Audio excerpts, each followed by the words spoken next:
Chapter 231. Gods do not necessarily need to possess human virtues, Cohen could understand.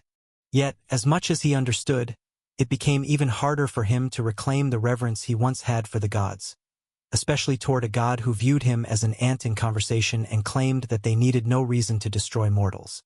After all, perhaps other gods felt the same way. Let's go. If you want to learn, I can teach you, although there are some things I hardly understand myself. For now, let us enter the city and see what has exactly happened recently. As for the forethinker who left earlier as the creator of bronze humanity, he was supposed to frequently stay in the human tribes. Cohen felt that he would eventually meet him again. When that time came, he could also consult this wise deity among gods on some questions that had troubled him for a long time. On Mount Olympus, the gods were all gathered together. A night had passed, and they were all aware of what had happened. Under Prometheus's guidance, humans deceived the deities, and after the divine king administered punishment, this creator of humans boldly defied the divine king's command and returned fire to the mortal realm.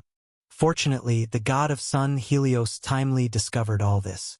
He went to the mortal world at dawn, bringing back the thief who had stolen the fire. Now, bearing chains, Prometheus stood in the center of the grand hall, awaiting his delayed judgment. Why did you do this? Haven't the gods been good enough to humans? Before Zeus could speak, the goddess Hestia among the gods broke the silence. Among the deities, she had always been benevolent towards humans and held great admiration for Prometheus, but she never thought that this wise deity, known far and wide, would do such a thing.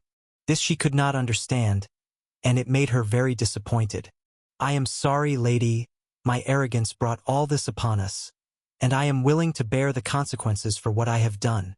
Somewhat speechless, Prometheus did not make eye contact with Hestia. If he indeed felt a deep apology toward any deity, the goddess of Hrothfire was undoubtedly at the top of his list. He had taken advantage of the kind heart of this goddess and done something foolish. Although he later vigorously promoted Hestia's name among humans, placing her in a position only second to the divine king, this still made the forethinker feel guilty. Thus, facing the goddess's interrogation, he preferred to avoid the topic. The goddess of Hrothfire wanted to say more, but she did not. In the end, she simply sighed and sat back down in her seat. Whatever his reasons, it had become a fact. He would pay the price, which surely pleased her brother as well. Son of Iapetus, wise forethinker, although you have committed such a crime, you can be forgiven. As Hestia resumed her seat, the heavenly empress, wearing the golden crown next to the divine king, immediately spoke up. All the gods knew she was speaking for the divine king. You attempted to deceive the deities, and yet you have also contributed to the creation of humans. The divine king may overlook your responsibility, but not the theft of fire. If you are willing to confess your crime and bring back the fire to Olympus, then you can still sit with us. Some deities present had already understood Hera's meaning. This was essentially saying that as long as Prometheus was willing to personally shatter the image he held in the hearts of humans, then everything he did could be tolerated. They all looked toward the chained deity, awaiting his reply. This time, the forethinker raised his head and looked straight at the divine king upon his throne.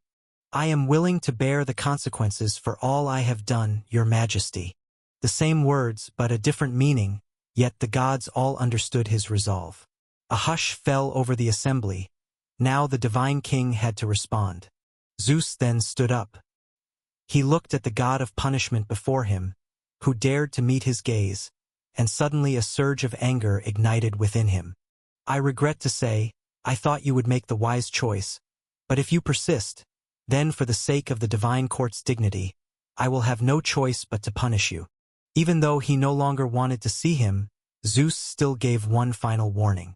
Then, just as he had anticipated, Prometheus remained silent. Since it is so, Helios, although you pleaded with me previously, evidently Prometheus has failed your good intentions. Since you brought him here, you shall carry out the punishment, spoke Zeus, looking at the god of sun who could barely suppress his grin. I will have the children of the Lady of Vows assist you to thrust this sinner into the whirlpool of the East Sea. If his brother holds up the sky in the west, then let him calm the tides in the east. Let no one visit him. Leave him to spend his eternal life alone in the dark and silent depths of the sea. Helios's expression changed. If possible, the vast whirlpool was the place he least wanted to go. Whenever he neared it, he felt as though he was dead. However, seeing the divine king's piercing gaze fixed on him, Helios ultimately dared not refuse. Prometheus was led away, but today's matters were not yet concluded. The divine king looked to one side, where the afterthought Epimetheus stood. This notorious fool among the gods had just witnessed his brother's trial without showing any hint of anger, which amused Zeus slightly. Yet such a deity indeed gave him peace of mind. Epimetheus, you are different from your brother. As an assistant in the creation of humans, you have also made contributions to the divine court. Therefore, to thank you for your services, I will bestow upon you a gift. Then, your majesty, what will you give me? With a clear and cheerful gaze, Epimetheus raised his head to inquire. I will grant you a wife, something both your brother and your younger brother have. You should have one too, as it is your right. Standing in front of his throne, Zeus smiled as he looked toward the final obstacle before the arrival of the new era. And today, as all the gods are gathered here, every deity who has benefited from humans should thank you and contribute their part in this matter. Chapter 232 Pandora and the Eye of Odin. A sculpture of a woman. She was exquisitely beautiful, like a real, living thing, and when she was placed in the center of the great hall, all the gods couldn't help but be captivated by her. With a keen sense of the statue's uniqueness, Hera felt a disturbance in her authority. Zeus hadn't spoken to her about this so-called gift. She hadn't known of the sculpture's existence beforehand, if it indeed was a sculpture. As the goddess of fertility, the heavenly empress sensed a similar power within her. If nothing went wrong, it was propagation, the source of new life. And a lifeless object should not possess such power. She is the gift I have prepared. I had the Cyclops sculpt her meticulously, and our new friend, the embodiment of love and beauty, bestowed upon her peerless looks. And I, Zeus said, endowed her with a good heart, a desire to explore and learn about everything. I think that's not a bad thing, right? With a smile on his face, Zeus looked towards the gathered deities. Prometheus created man, so today we shall create woman.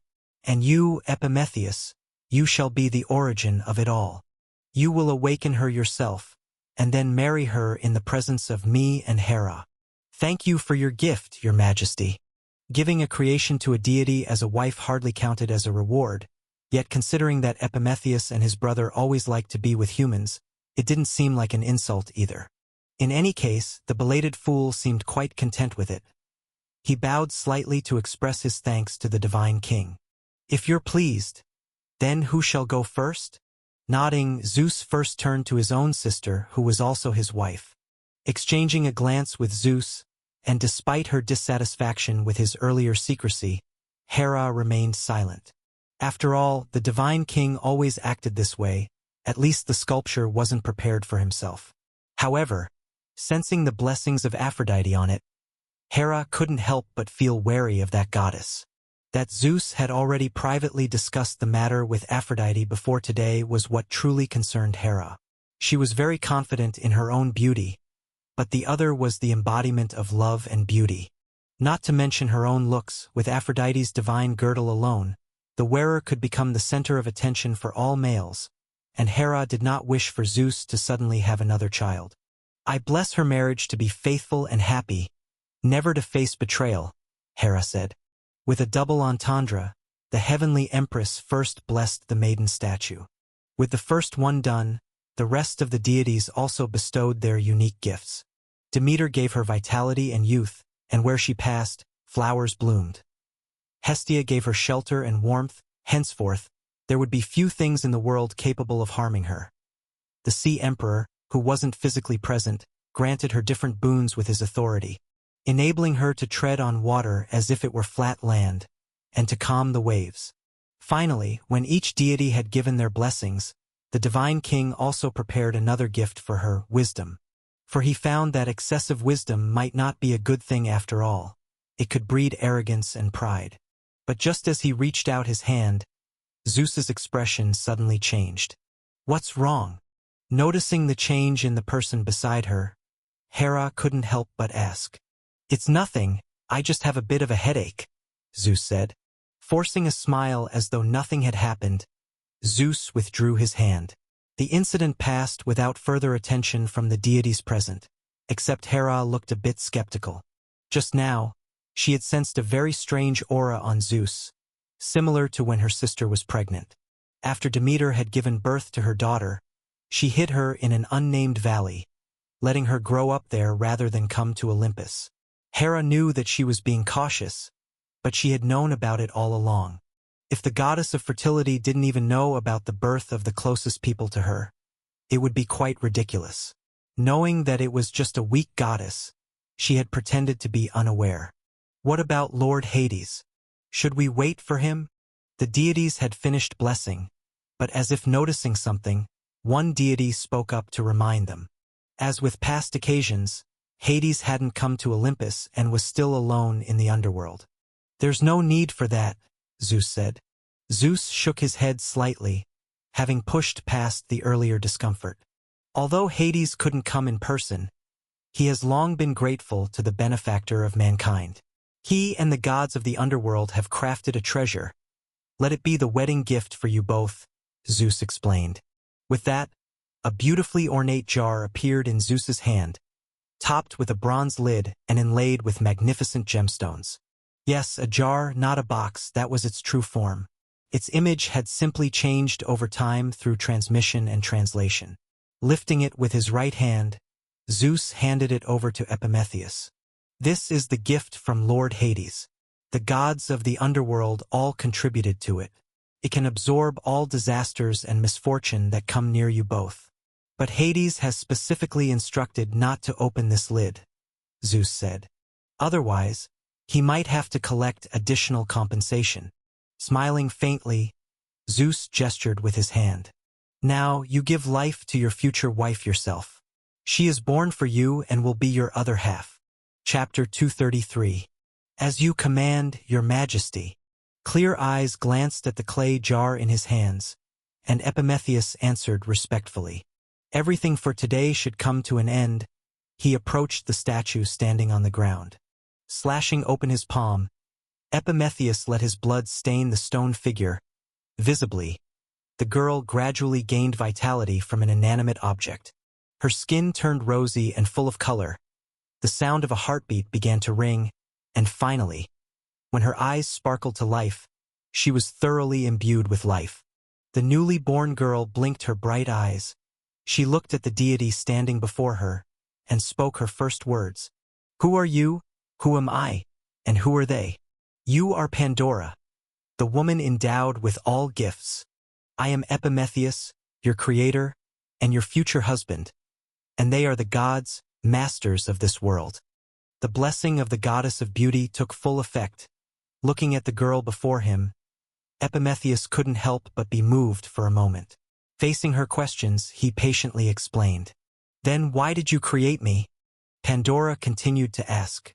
"Because my brother and I created men, and now there should also be women. You are the first woman, and you will be my wife." Caressing the clay jar in his hands, Epimetheus handed it to Pandora. "The gods have given you all their blessings. Only Hades' part has turned into this clay jar. Now I give it to you as well as a testament to all this." Having said that, Epimetheus turned around. Having such a beautiful wife, he seemed somewhat eager. "Do you have any further instructions, your majesty?" "No, enjoy your wedding. If one overlooks the previously failed endowment of wisdom, everything today pleases Zeus greatly." He waved his hand, indicating that Epimetheus could leave. He wasn't truly grateful for the fool's achievements. Naturally, he had no intention of saying more. "Then we shall." "Wait!" Just as he was about to leave, the next moment, a cold female voice came from outside Mount Olympus.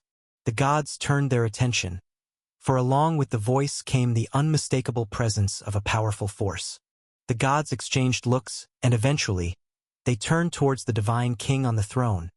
But by this time, Zeus had already stood up, looking solemnly towards the entrance of the hall. "Welcome, esteemed goddess of the nether moon. What brings you here today?" The power of the divine king was also released without concealment. Olympus was after all his domain. Zeus easily diffused the newcomer's aura. Yet he didn't confront her, instead retracting it as soon as it connected. "To honor the Lord's will, I've come to present her with a gift." The voice arrived before the person. When Liana, wearing a purple dress, entered the hall, the god's presence solemnly awaited. Not just because of her power, but also because following the conflict with Hades earlier, Olympus had come to reevaluate this goddess. She represented an existence comparable to Mother Earth herself. Once, Moanda, a servant of Mother Earth and merely a nymph fairy, had been received by the former divine king and heavenly empress, let alone the present goddess of the nether moon. Regardless of their thoughts, the gods had to welcome her arrival. Oh, to think such a trifle matter has troubled the lord of the spirit realm. His right hand subconsciously gripped the armrest. Zeus felt tension inwardly, but his face bore a gratified smile. It is Pandora's honor to receive the spirit realm's favor. She will surely cherish it forever. Though Pandora was the main character of the event, in reality, no one truly took her into consideration. She was a tool, a delicate doll, but certainly not an equal among the gods. Her future husband thought the same. After a moment's infatuation, Epimetheus quickly dismissed the influence. The goddess of beauty's blessing was not the woman herself. With mindful vigilance, the effect could still be warded off. By contrast, watching Liana stride into the hall, she was the real center of attention in the room. This being, whom he had met briefly, he had once speculated about her identity, yet he did not expect to meet again in such circumstances. He remembered their conversation from last time but realized to his dismay that he had no memory whatsoever of the other person there with Liana. He remembered the dialogue, but he couldn't recall any other features about the other person. "Your name is Epimetheus, right? What is she doing here?" Pandora asked quietly, noticing that Liana seemed to be looking at her. But she wasn't afraid, for the just-born Pandora did not know fear, and the blessings of the gods made her feel there was nothing in the world to be afraid of. "She is also a deity who has come to give you a gift. Just wait and see." Epimetheus responded casually to the woman beside him, wondering about Liana's intent. The divine king wanted to tarnish their image among humans, even using him to provide a reason to cleanse the mortal realm. The afterthinker could understand that. But the purpose of this uninvited goddess was beyond his knowledge. Just as Prometheus liked to confidently judge the future, what Epimetheus loathed the most was this sense of being utterly oblivious to what had transpired in the past. "You are Pandora?" A question in form, yet certain in tone. After clarifying her purpose with Zeus, Liana didn't talk to any other deity but directly addressed her visit's target. Chapter 234. This somewhat arrogant behavior caused many deities to frown, but since the other party hadn't really done anything, they had no choice but to remain silent. "I am." Lifting her head high, Pandora looked at the black-haired goddess in front of her and spoke with certainty. "Very well." Nodding slightly, Liana didn't know what was special about this person before her, which made Lane send a gift from afar. However, all she had to do was follow through. Extending her hand, a flickering illusory star appeared in Liana's palm. She observed Pandora, and her gaze finally settled on the clay jar she was holding. "Princess Liana, this is the gift my brother sent. He once cautioned that it would be best not to open it." At the corner of his eye, Zeus issued a reminder.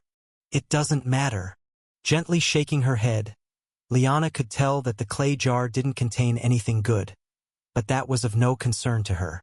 With a mere flick of her finger, the illusory star passed through the wall of the jar and entered it. The seal left by Hades seemed non-existent to her, easily penetrated by the time-space power she wielded.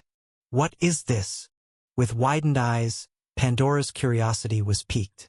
Yet she remembered what the divine king had said. the jar should not be opened. But now, the gift delivered by the goddess before her had entered the clay jar. It has no name. If I must describe it. Choosing her words carefully, Liana slowly said, in its presence, there will no longer be absolute, nor will impossible exist in this world.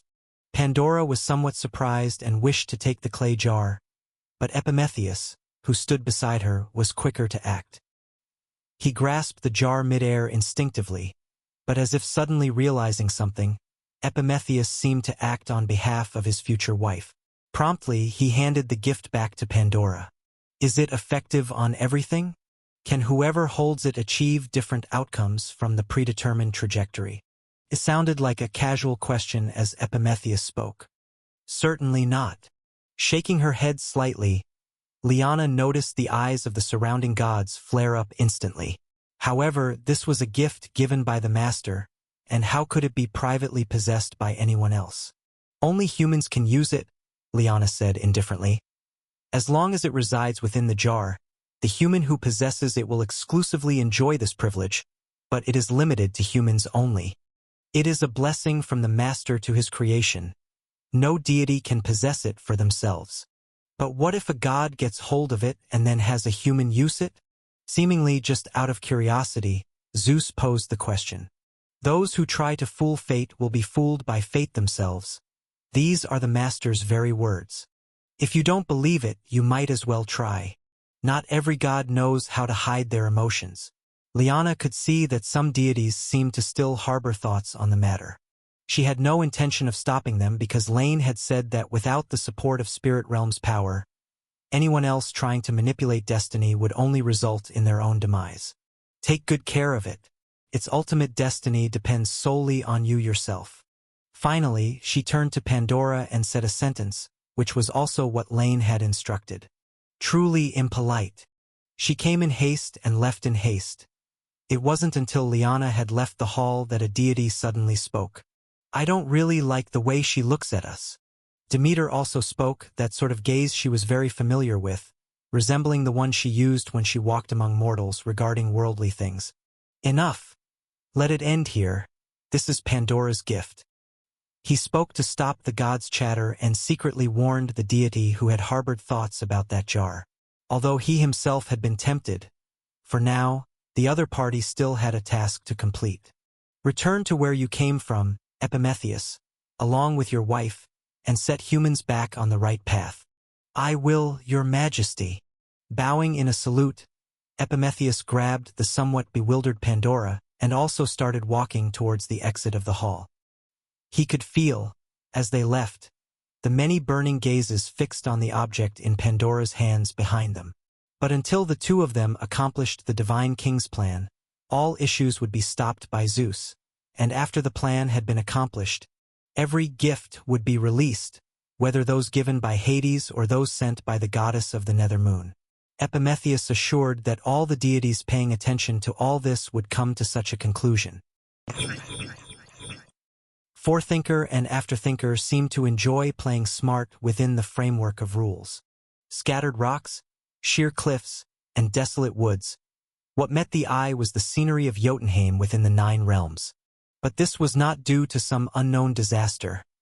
It was natural for this place. As the home of the mountain titans and frost giants, Jotunheim's environment was quite harsh. But for the giants who were powerful enough to wage war with the deity race, this was nothing out of the ordinary. They dwelled here like humans lived on the plains. Forethought and Afterthought, are you talking about other deities? Floating beside him, Mimir also watched his former home but paid more attention to the 2 terms Lane had mentioned.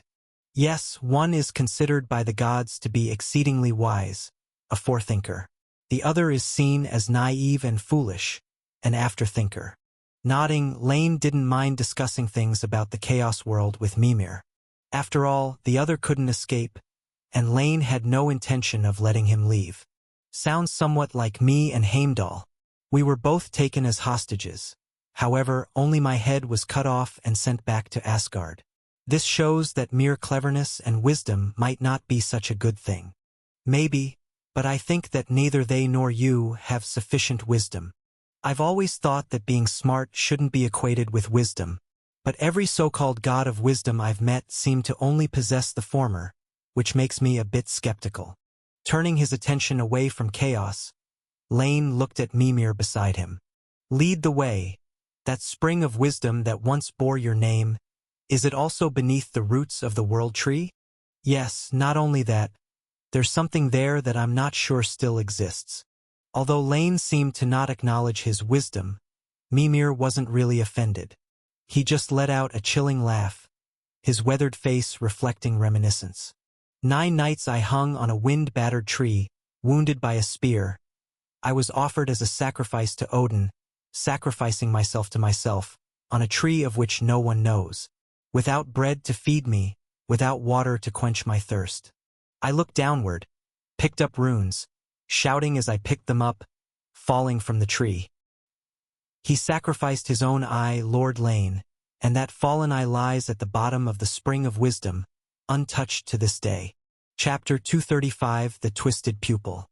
The 9 great realms hang upon the world tree, yet they are not without connection to one another.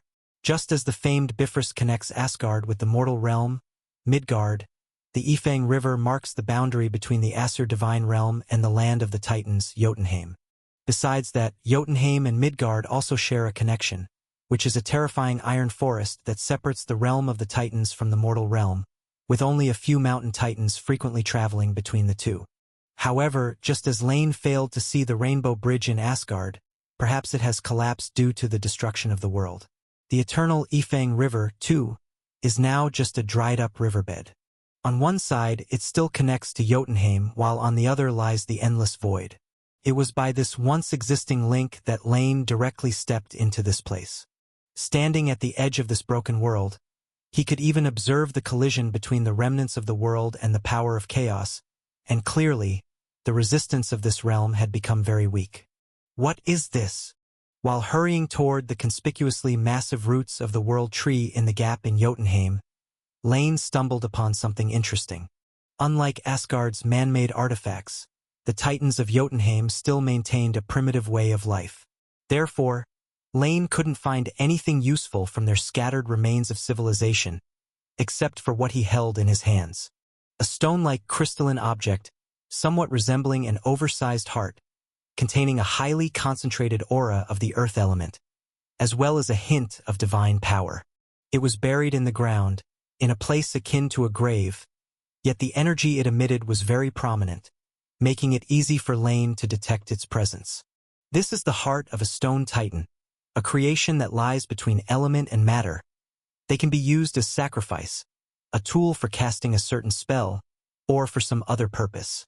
Having once been among the Titans, I did not delve deeply into this, as it is effectively the corpse of our kin. The Aesir gods of Asgard often treated them as decorations and honors, to signify their own martial prowess. The Vanir deity race of Vanaheim was an exception. Although he himself was killed by the Vanir gods, Mimir still held them in high esteem. His severed head retained its life force after being returned to Asgard thanks to a mysterious spell. They possessed secret rites and sorcery so astounding that even Odin was amazed, and against which the divine power of Thor was helpless. Mjolnir's might was indeed without rival, but its master knew nothing of these subtle techniques. In Vanaheim, these hearts were crafted into powerful puppets that gained great renown during the war with Asgard.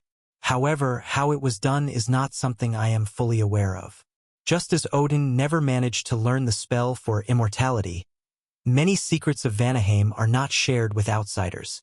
Nodding his head, Lane acknowledged his understanding.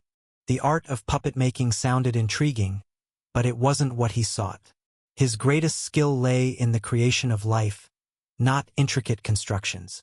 If Lane were to try his hand at making a puppet, it probably wouldn't compare to the knowledge others had accumulated over tens of thousands of years. He had no future memories to draw upon for these special spells and alchemy techniques. I see. So, these are the hearts of the Frost Titans and Fire Titans. Flying on. Hearts rich with element and divine nature like these were not uncommon here. Lane quickly found 2 more types.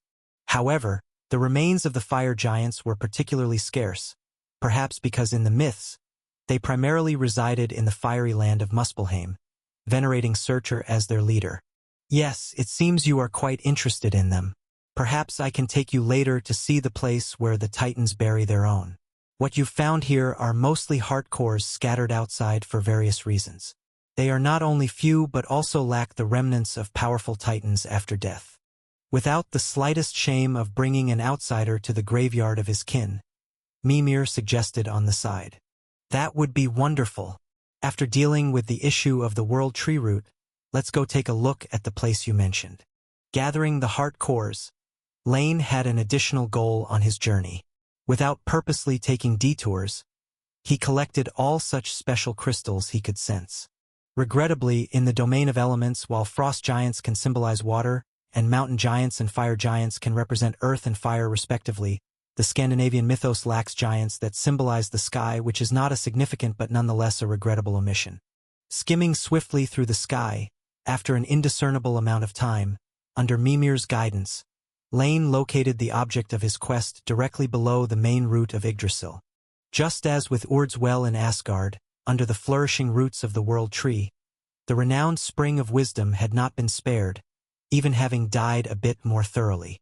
The barren and parched ground was covered with dead vegetation, and a light breeze kicked up dust, darkening the sky even further. A few frail dead trees trembled in the wind, barely enduring. The once sacred well had turned into a dark pit, muddied and silted, devoid of any sparkling waters. A segment of Yggdrasil's root dangled above the well, with spotty bloodstains still visible. Perhaps in the distant past, Odin had made his sacrifice here. Chapter 236. Upon arriving here and perceiving his surroundings carefully, Lane couldn't even find the seeds left by the fountain, only an unsettling aura drifting through the air around him. Mr. Lane, the Spring of Wisdom is a spiritual entity. Perhaps in the previous disaster, it instinctively attached itself to something nearby and concealed its presence, reminded the immense head of Mimir that was beside him. Maybe it has burrowed into this root system, or it could have merged into the depths of the earth. It might require some searching to find it. You're right, in fact, I've already found it. Looking down at the desolate and ruined land beneath his feet, Lane's face was impassive. Below the pit, there was a strange aura distinctly different from its surroundings. It was somewhat similar to the traces left in the Golden Palace, yet vastly different. If not unexpected, that was the Eye of Odin that Mimir spoke of previously. Hence, Lane extended his hand and beckoned gently towards the pit. The next moment, the mud churned and a white pupil slowly floated up, flying towards the palm of Lane's hand. However, just as it was about to land in his grasp, an abrupt change occurred. The originally scattered and dull black pupil suddenly condensed into madness. A myriad of bizarre voices echoed in the space around, and shadows rolled up from behind Lane's shadow, entwining towards him. Be careful, Mimir hurriedly cautioned, having not anticipated such an event. He was but a severed head, stripped of all extraordinary powers, with no possibility of leaving this place on his own. And this Eye of Odin, which had somehow developed its own consciousness, was clearly not something easy to communicate with. No harm done. Its essence is profound, but its power is too scattered. Faced with the sudden emergency, Lane was undisturbed. For him, it wasn't difficult to determine whether a being had consciousness. The Eye of Odin in front of him, which had undergone bizarre changes and was extremely chaotic and evil, was undoubtedly conscious. Tentacles formed from shadows pierced through Lane's body from behind, yet no sound of piercing flesh was heard. Behind and slightly to the side of the eyeball, another Lane had silently appeared at some point. He didn't even glance at the Eye of Odin that continued to radiate filthy spiritual fluctuations, but instead viciously grabbed at the air. Hiss! In the next instant, the distant eyeball burst apart, which turned out to be a mere illusion. The true Eye of Odin was held directly in Lane's hand, and as it felt itself restrained, it struggled and thrashed madly, a ray shooting out from its pupil. But when it struck Lane's palm, it had no effect whatsoever. Around it, veins had already stretched out, seemingly wanting to plunge into the deity's body in front of it and consume his flesh and blood. But this was equally futile, repelled easily by the faint light on the surface of his palm. Yet looking at all this, Lane's expression became grave. He could feel the terrifying power hidden within this little thing. It had simply not yet fully integrated everything into one. It was somewhat like when Lane had first carved out the spirit realm. In a short amount of time, he had gained a tremendous amount of power, but had not yet fully assimilated these things. Otherwise, Lane admitted that it might not have been so easy to subdue the other party. "What are you?" Flipping the eyeball in his hand so its pupil faced him, Lane asked slowly. After all, it should be conscious, and with consciousness there should be communication. However, the result disappointed him. Within his spiritual perception, the thought processes of the Eye of Odin were still chaotic and violent. It had its own primitive logic, but this logic clearly did not include communicating with what it saw as food. Around Lane, the shadows thus transformed into various forms of life, rushing towards him fearlessly, only to be reduced to ashes the moment they neared him. Even though it was only an eye, the power it demonstrated at this moment was extraordinary. Had it not been in this collapsing world of origins, but within the chaos world, Lane had no doubt it could have contaminated millions of miles of land in an instant, and the rays from its pupil could have struck down stars. Of course, that would be before the laws of the present world had been established. However, whether such twisted forms of life would care about the laws was another question. "Do you know what's going on?" After observing for a while with no clues, Lane turned to Mimir. At this moment, the eerie eyeball was still shooting out various kinds of rays from its pupil, with those inclined towards the spiritual being the most powerful. The chaotic and mad spiritual will reminded Lane of Hyperion, the god of sun whom he had turned into steps for ascension. The last essence of the spring of wisdom seems to have merged with the Eye of Odin sacrificed by Odin, endowing it with endless knowledge and a vague consciousness. But this certainly wouldn't cause it to become like this, since the knowledge gained from the spring is orderly. Mimir observed, also unclear about what had happened with the eyeball in Lane's hand. "Perhaps this is related to the destruction of the world, Mr. Lane. This is the only link I can make out," he said, which, after many words, essentially amounted to nothing substantial. Mimir knew these details, as could Lane. It seems that the spring of wisdom will likely not have a chance to be reborn in the spirit realm, as it has now fully fused with the changed Eye of Odin and is further mixed with other powers. Chapter 237. The Fountain Brought Knowledge. The eye that was originally to serve as a sacrifice for its master brought sacrifice, burden, and shadow. The last power of the roots of Yggdrasil, the world tree, brought life, and that foreign power twisted them all together in the end. Knowledge thus turned mad, sacrifice became slaughter, burden transformed into corruption, and shadow merged with life. One was animated, the other infused with curse and contamination. Moreover, as a creation of the 9 realms, it did not possess the immortal nature of the innate deities like Chaos, but the power that blended in was extremely dreadful. It seemed related to the death of the world, and thus it gained a similar status. Indestructibility is the most basic characteristic of this level. The immortal nature of the gods was also because of the gifts from a complete world, which left Lane at a loss as to what to do with it. "It needs to be divided." Muttering softly, Lane realized that he would probably have difficulty directly using this power. He needed some other method to handle it. Moreover, the most critical point was that he did not intend to let the power in this eye continue to merge. Such a dangerous thing was better kept apart. Should it fully integrate everything, it might truly become a special existence a notch above mighty divine power. At that time, the energy needed to subdue and utilize it would be untold. Having made a decision, black and white color immediately suffused Lane's hand. The essence of samsara was never the combination of life and death, but the transformation and cycle between the two. Under his control now, the black and white colors joined end to end, slowly leaving a mark on the Eye of Odin. It would henceforth continuously extract its host's power, turning it into the force that sealed it. This seal was rough, but it was enough to block the awakened eye temporarily. As for a more refined seal, Lane did not know how to create it. Next, it's time to cut down the tree. Sighing, there was no doubt that in front of Lane, the second section of the roots of the world tree also hardly spoke of any vitality. All that it had left had been absorbed by the eye of Odin. Therefore, Lane had no choice but to fell this severed root just like before and then collected it entirely. After all, even if it had lost its vitality, this was still a rare treasure in the world. It seems Yggdrasil is truly dead. Compared to these two locations, the roots in Niflheim are impossible to contain any vitality. Seeing this, Mimir also felt somewhat sentimental. Compared to the two realms that Lane explored, the main root in the Mist Country had always been gnawed by Nidhogg the poison dragon. Even without the collapse of the 9 realms, it was doomed for destruction. Now there was no need to say more. Perhaps, but regardless, I must go and see for myself. And if it really has died, it might not necessarily be a bad thing. Quickly, Lane gathered the root segment. There's not much time left. The 9 realms being corrupted by chaos should be roughly at the same pace. It's a pity.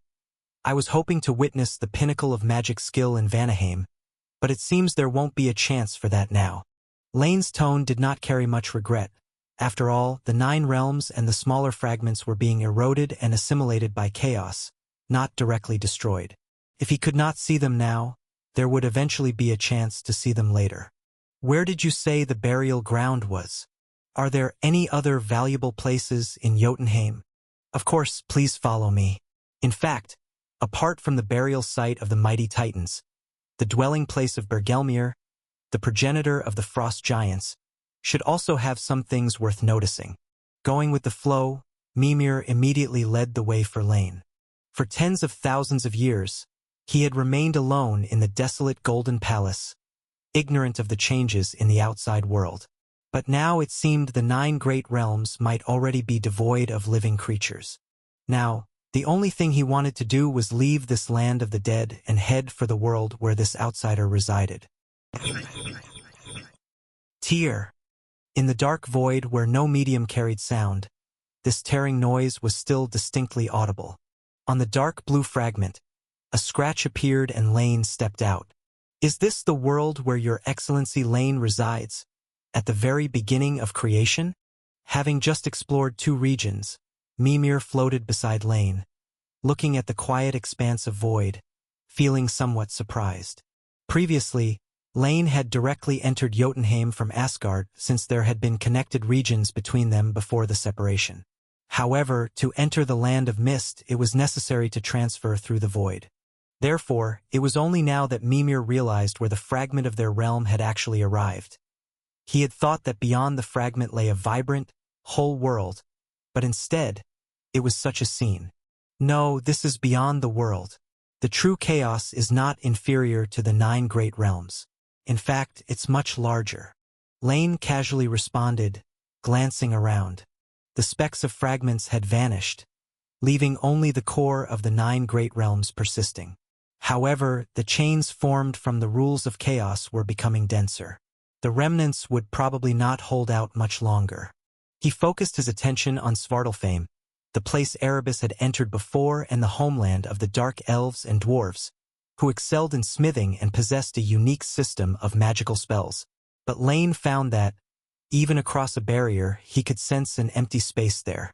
Clearly, unlike Lane, who had a purpose, the Dark Overlord had taken the simplest and most brutal approach. He appeared to have uprooted places that seemed valuable. This, however, had slowed him down considerably compared to Lane. If nothing went wrong, he had just left this place, and his second target. Is it a repetition? Looking at Niflheim, the misty realm clearly recently entered by someone else, Lane felt no urgency about being a step behind. If the first 2 realms were truly for the sake of treasures, then the last one was not the case. In later myths, it was precisely because Nidhogg gnawed through the roots of the world tree that the twilight of the gods occurred. Now, with the twilight of the 9 realms even more terrifying, what kind of changes would this place undergo? The world tree. Sensing the presence of the eye of Odin in his sleeve, Lane parted the barrier of the realm and stepped into the Land of Mist. No matter what it was, he had to see it for himself. Besides, this time someone had gone before him. Thus the next moment, when Lane set foot on the soil of Niflheim, he was greeted by a sky filled with black and red. Chapter 238 Flesh Mother Tree. Sigh. A sweet breeze drifted over the skies of Niflheim, enshrouding the world in a pale red mist. When Lane stepped across the boundary, what he saw made him think for a moment that he had come to the wrong place. The original land of mist was cold and bleak.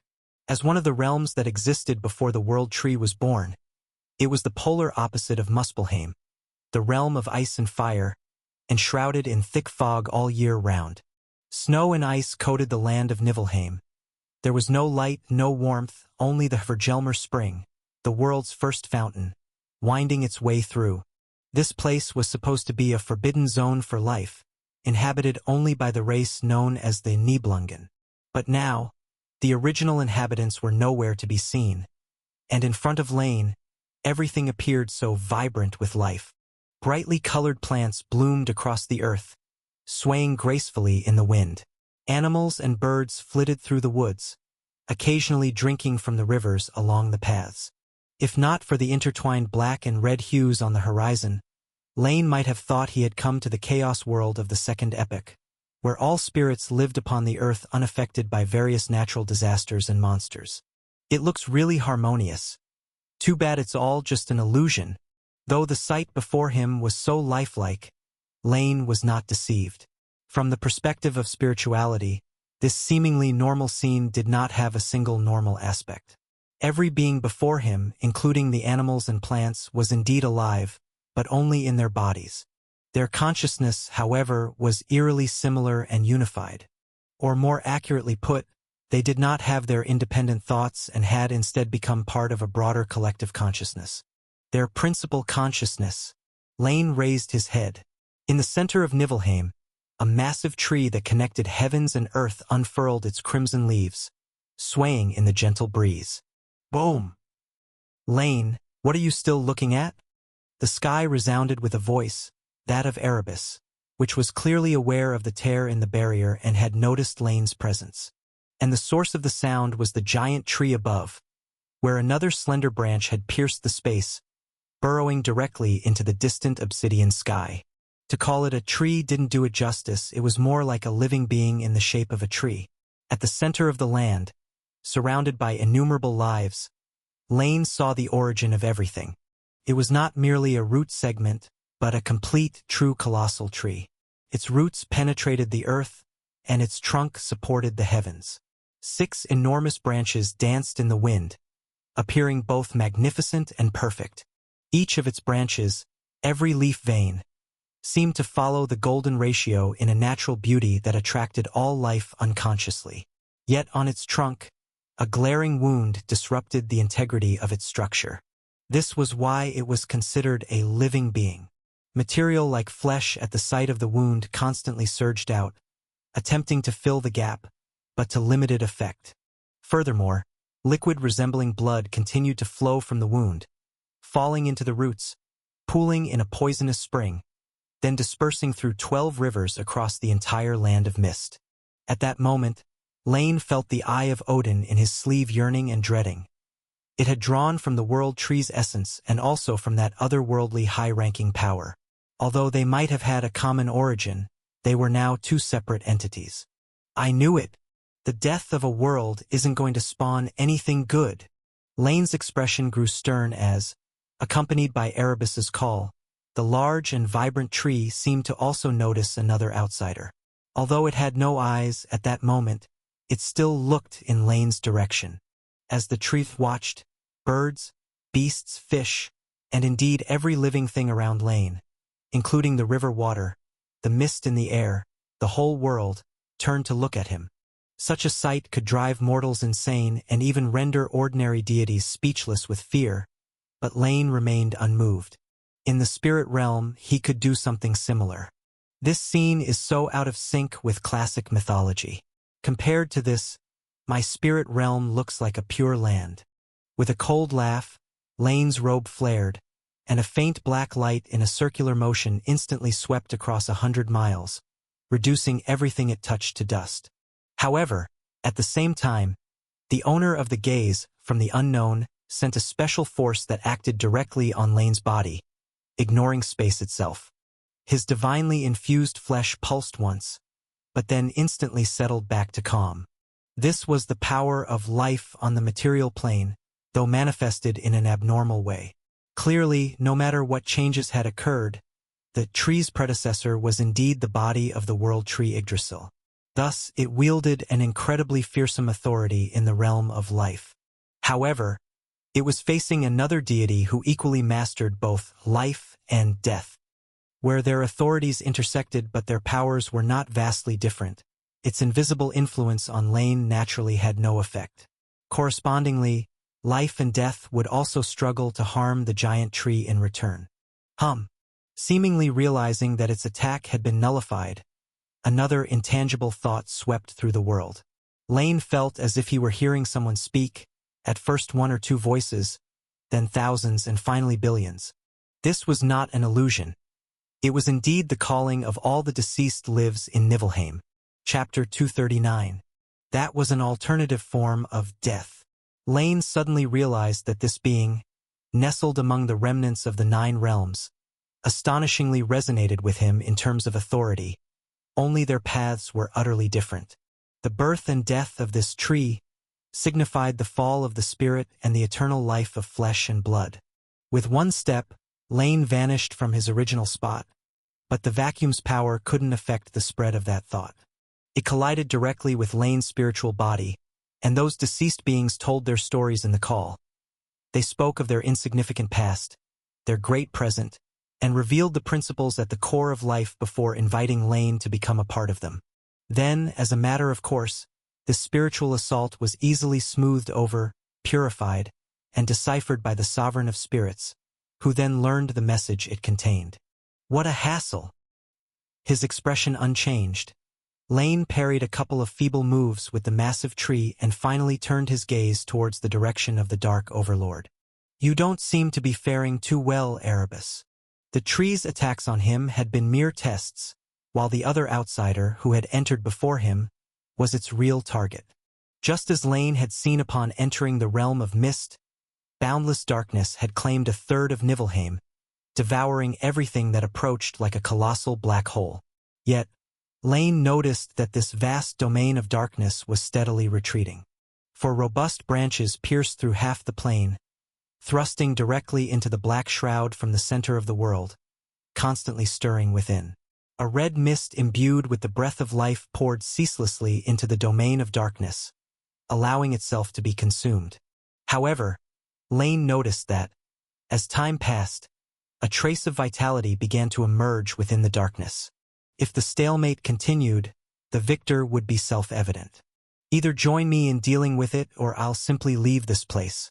While this creature is terrifying, you don't really think it can do anything to me, do you? From afar, Erebus's voice came once more, still composed despite being at a disadvantage. Indeed, apart from the initial surprise by the crimson giant tree when he was unfamiliar with the situation, he had not sustained any direct harm. Yet in the darkness, Erebus watched as his left hand, which seemed to have birthed its own will, and his expression was still somewhat grim. This change appeared to be irreversible, at least for a being without the related authority.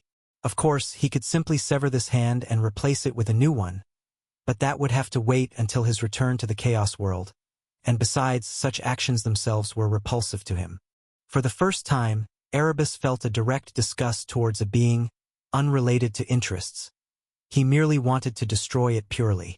Then leave, it indeed cannot do much to you, but I don't think that we can do much to it either. You must have already perceived its nature. Do you truly believe you can resolve it? Hovering in the air, Lane looked upon the twisted yet beautiful giant tree with growing trepidation. Based on past experiences and the fragmented information deciphered from the spiritual contamination, Lane had come to know the origin of the giant tree before him. The 9 realms were dead. That was the glaring result before him. What exactly led to the twilight of the gods, which was supposed to only slay deities, evolving to such an extent, was still unknown. But just as the potent deities die and often give birth to other gods or creatures on their corpses, so too, When a world dies, it would also foster some horrifying beings. A small amount that escaped ended up on naturally wondrous objects like the Eye of Odin. Unsurprisingly, similar beings existed in other realms that Lane had not visited. However, the main remnant of the dead world adhered to the disintegrated trunk of the World Tree, ultimately landing here. Yggdrasil, in the original myth, its collapse was merely the prelude to the twilight of the gods, but here it met its destruction alongside the 9 great realms. Therefore, its remains had a special symbolism and became the vessel for the afterthoughts of the death of the 9 realms. The crimson giant tree before him was the product of their combination. The innate desire of the world for continuity gave the World Tree new life, albeit in another form. At this moment, the giant tree seemed like a kind of alternative primordial god. As for why it didn't resemble normal deities, there was nothing odd about that. Not because some extraterrestrial entity influenced them, but a world in itself is like that, embodying both order and chaos. When the world is whole and healthy, the aspect of order usually prevails. Such is the case with the chaos world. But when a world is on the brink of destruction, chaos becomes dominant, leading everything into disorder, and the giant tree before him is such an example. It was born from the death of the 9 realms in Yggdrasil, and from their twin desire for life. Only its methods of pursuing life were clearly not accepted by normal life forms. It attempted to assimilate all things into itself, thereby eternally extending its own existence. It inherited the all-encompassing nature of the world so it wouldn't annihilate any life but merge with them instead, just like its current consciousness, which was composed of the instincts of the 9 realms, the vague thoughts of the World Tree, and the collective life of Niflheim. That is precisely why Lane referred to it as it. Chapter 240. However, at this moment, Lane looked at the crystal branch that was piercing through space towards himself and couldn't help but assign it an alias in his mind. Ancient Hatred, Flesh Mother Tree, undoubtedly, was a very fitting name. In this interface that had been assimilated by the other party over tens of thousands of years, he no longer had any hope of finding anything valuable. It would be enough to continue testing the abilities of the Mother Tree and then wait for the Chaos World to transform and seal it, since such a life form was absolutely intolerable in the present world. Just as Lane stepped into the Land of Mist, at the edge of Niflheim, within a colossal glacier towering over 10,000 meters, a massive shadow stirred its body once more. The roots of the World Tree within the Land of Mist originally took hold above the Hvergelmir Spring, whose waters not only teemed with toxins but were also piercingly icy. These waters flowed in the equally frigid Land of Mist and then formed glaciers of varying sizes. Among them, the largest one concealed a massive shadow within. Ever since the first outsider from beyond the realms appeared, he had awakened from his deep slumber, and with the arrival of the second, his thoughts solidified even more. From the day of the world's demise, having witnessed the birth of the giant tree and the death of the deities, this shadow had sealed itself within the glacier, waiting for a turn of fate. Tens of thousands of years had passed, and he had almost given up hope, yet, unexpectedly, the turning point finally came. It was just that his own life had also reached its end. Despite being a godlike being in the 9 realms, gods in this realm were not eternal. He was Nidhogg, the black dragon symbolizing despair, yet now the only one truly feeling despair was he himself. Gods from beyond the sky, they have come too late. Not because of old age, although gods in this realm do age, yet tens of thousands of years are not enough to lead Nidhogg to the end of his life. It was because a massive wound on his body was incessantly draining the little life he had left. Moreover, as a creature of brutal nature, the black dragon had never intended to place his life in the hands of other beings. However, I will not end here. His ferocious mouth opened, almost as if he smiled, yet it only appeared terrifying. Nidhogg looked ahead, where there lay thousands of eggs of varying sizes. Although his current plight was largely due to the giant tree, Nidhogg had now come to appreciate it somewhat. At least, from the unconscious psychic waves it emitted, besides the allure that made him want to embrace it, there was also an abundance of knowledge related to life. Over these tens of thousands of years, Nidhogg had learned another method to extend his own existence.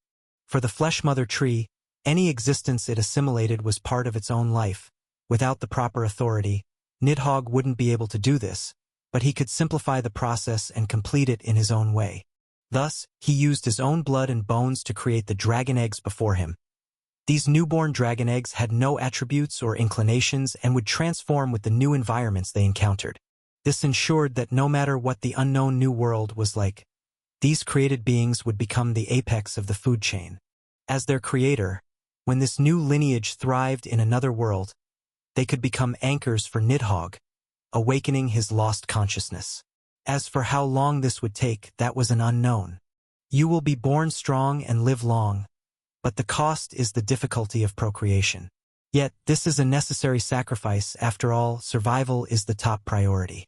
Compared to weaker species, the strong can more easily continue their legacy. At the heart of the glacier, Nidhogg spread his wings. The great black dragon began to shatter. His flesh and bones fell to the ground, merging into each dragon egg. Those closest to him received the most power, and their presence was also the strongest. You come from me, and you will surely fulfill me. Ultimately, only the illusory shadow of Nidhogg remained in midair. Witnessing all this, he summoned his last bit of strength, and released a wisp of breath beyond the glacier, catching the attention of those two outsiders. One day, when I return to the land, I will no longer carry the burden of the inherent mission of destruction, but will become the master of the new world with my own will, he said. The next moment, when the phantom dissipated and the glacier shattered, the breath released here instantly attracted the only 3 lives in this world. 3 wills, one after another, swept over this place littered with dragon eggs, noticing its uniqueness, and then, as if by agreement, reached out their hands toward it. However, just then, a crack opened up in the sky, and the hum of the chains of law echoed between the realms. Clang! Is this Chaos's erosion of the 9 realms complete? He mused. First, a branch of the mother tree, extended here in an agreement with Erebus, blocked the way. Lane had just collected several enormous dragon eggs, but the sudden turn of events made him stop his actions. The barrier between Niflheim and the void broke, and the chains of law of chaos replaced everything that was old. But this also meant that the brief struggle had ended. At that moment, endless chains of law poured in from the outside world, binding everything in between, and replaced the original rules. The hidden on Lane's black clothes came into effect, and his entire existence vanished from this world. And simultaneously, on another side, the darkness that once occupied 1/3 of the world had vanished without a trace, leaving only pits in the ground that looked like they had been dug 3 feet deep. Only the Flesh Mother tree, whose thoughts were in chaos, still made its presence felt, and then was targeted by innumerable chains of law, bound layer upon layer. It still struggled and fought, but the outcome was already foreseeable.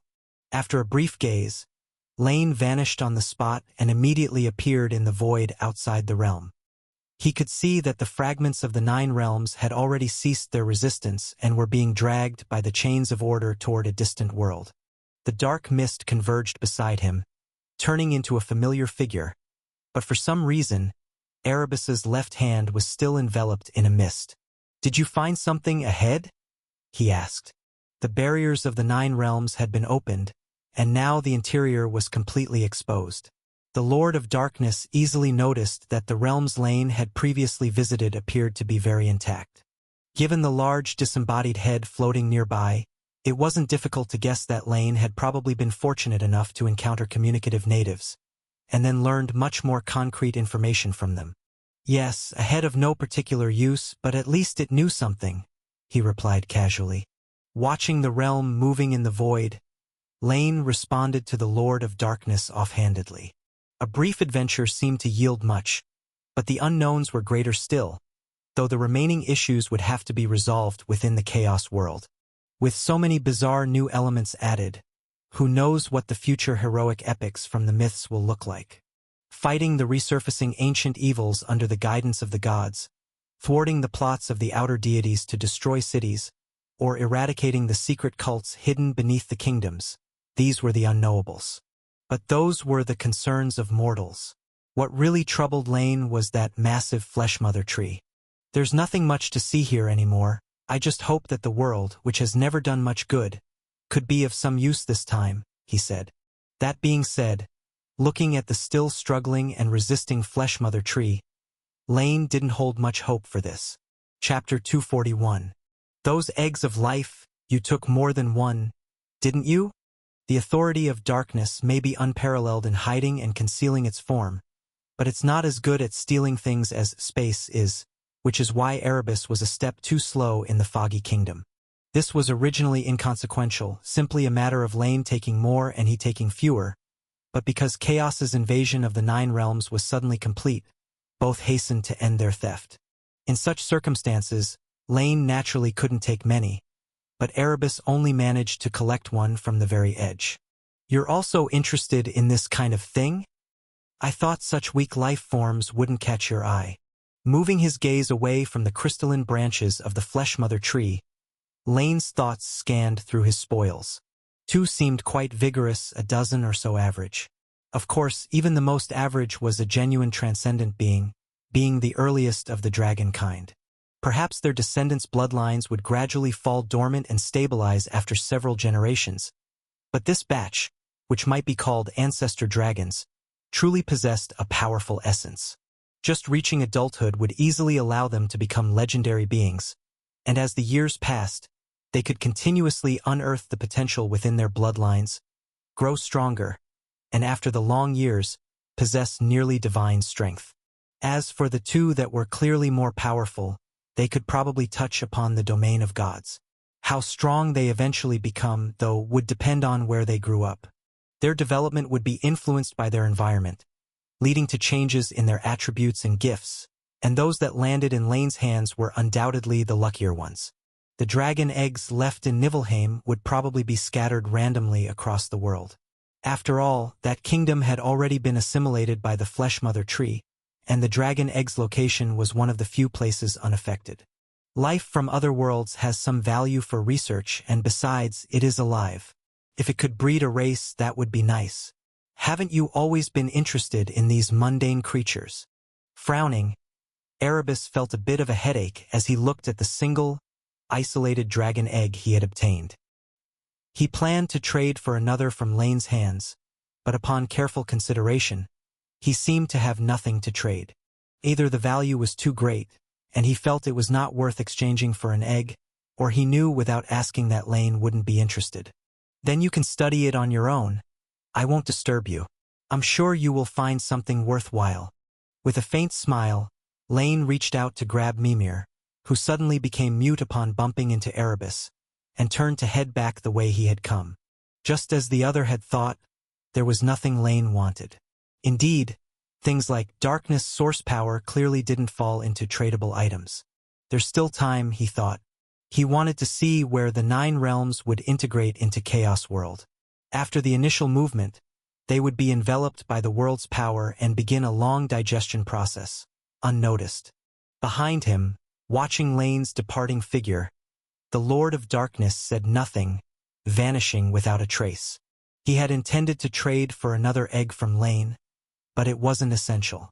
The gods of chaos had never lacked divinities able to breed their offspring independently, although it would consume more power. The reason he suddenly took an interest in these otherwise contemptible weak beings was because, previously in the darkness kingdom of Svartalfheim, Erebus found numerous traces of intelligent life. Though they had mostly perished, many of their tomes still existed. Even a cursory glance surprised Erebus. He discovered that not only were there gods in this world, but also humans. The existence of gods in other worlds isn't unusual, but the presence of humans stood out. Moreover, from some of the records discovered, unlike the weakness of humans, the native inhabitants of the Darkness Kingdom, those known as dark elves and dwarves, seemed more potent, older, originating from the body of the very first being of this world, Ymir, born from an intertwinement of ice and fire. Yet, in the end, only humans dwelled in the center of the Nine Realms, in Midgard. In different worlds, only humans and gods are so similar, sparking a realization in him. Lane had also always shown concern for these intelligent beings. And then there's that power known as faith. Erebus had noticed it long ago, but it only held some significance to a battered Gaia to some extent, compensating for her losses. It mattered for that current divine king too, allowing him to rise above other gods. However, it didn't help the primordial gods become completely great, so the Lord of Darkness had always overlooked it. But now, from the tomes of the Dark Elves, he noted that the warfare between the world's two great deity races seemed to have some obscure connection with faith. One of the sources of their conflict was the argument over who was more deserving of mortals' reverence. For all these reasons, Erebus made a dark resolve. He decided to create a race of his own, useful or not, given he had nothing else to do. Besides, regarding how to remove the marks of the current world from himself and return to the origin, he seemed to have some clues now. Chapter 242. Speaking of which, this was the inspiration you gave me. Caressing the only dragon egg he had managed to snatch, Erebus severed his own left hand. This hand, infected by the power of the Flesh Mother tree, was perfectly suited to mold a dragon mother. Of course, he had to first erase the consciousness that would be born within it, lest he end up benefiting someone else. And then there's that one I never used to take seriously. The Nine Hells, was it? Although the other was technically his junior, he had become a senior in the path of world creation, so Erebus naturally paid attention to his actions. It seemed that the other had created beings called demons, and so the Lord of Darkness would naturally not fall behind. Whoosh! The waters of the circumterrestrial river flowed ceaselessly, the severed section of the river not affecting the overall current. Lane returned to the edge of Chaos World in no time at all. The familiar laws and sense of ease washed over him. Compared to the oppressive atmosphere in the Nine Realms, this place felt a bit more comfortable. In the Land of Mist, the power of great beings was insignificant in the face of the complete power of a world. The skirmish between the three entities didn't even shatter the ground of Niflheim. If Lane had confronted the Flesh Mother tree here, it's likely that one look would have assimilated beings beneath the East Sea Spirit into part of the other and then ground them into dust without mercy by Lane. Of course, the laws of the present world would probably follow suit, enforcing sanctions on these two violent transgressors. It could also be seen as protecting its own spoils of war. After all, if they were to be damaged, Chaos would have to expend energy to repair the broken interfaces, he mused. Standing above the long river, Lane looked into the distance at the Nine Realms dragged by chains of order, noticing that their trajectories were gradually separating. The Land of Mist had the most chains and was the most dense, as there was still a big bomb inside of it. Several fragments had been peeled off from it, likely parts that the mother tree had not assimilated. Looking at the direction, it was being pulled towards the bottom of all worlds. Although it was unclear if it could still be seen in the present world, Niflheim would likely keep company with Tartarus. From then on, the symbol of the world's chaos aspect could potentially become twofold, but this was under the premise that the Flesh Mother tree was completely transformed by chaos, and the duration of this process was something Lane was not quite sure of. Aside from the Land of Mist, Vanaheim was drifting towards the southeastern seas, near an island by the mainland. Once it was fully digested by the world, it would likely open its own entrance there. The value of such a realm of magic was undeniable. Even if many spells and rituals lost their effectiveness due to changes in the world, often in the field of esoteric studies, inspiration is more important than experience. The achievements of the Vanir spanning tens of thousands of years could bring unimaginable enlightenment. The kingdom of the Titans, Jotunheim, was sent flying toward the extreme north of the world, where the desolate icy plains were as uninhabited as the homeland of the frost giants. The land of the dead, Helheim, drifted towards the underworld. In the future, it might become a second home for the Wraiths, distinct from a new breed of undead under the Nethermoon. One was born out of magic power, and the other purely out of the force of death, with the latter obviously hating life even more. Svartalfheim, the Dark Realm, expanded some distance between the earth and the underworld. When the underworld was fragmented away, the territories controlled by the two earth deities were bound to clash. But now they were separated. Countless voids and cavities emerged, turning the land into a free space to contest, like the seas, an unclaimed land. As for Muspelheim, one of the original realms born alongside the Land of Mist, it too drifted towards the world's bottom. Unlike its old friend, the realm of fire plunged directly into Tartarus. Through his unique avatar, Lane could even anticipate that this realm would likely be dismembered. Given that the abyss was also beginning to generate biomass and define interfaces under the influence of the Nine Hells, Muspelheim was destined to become the nutrients for this process.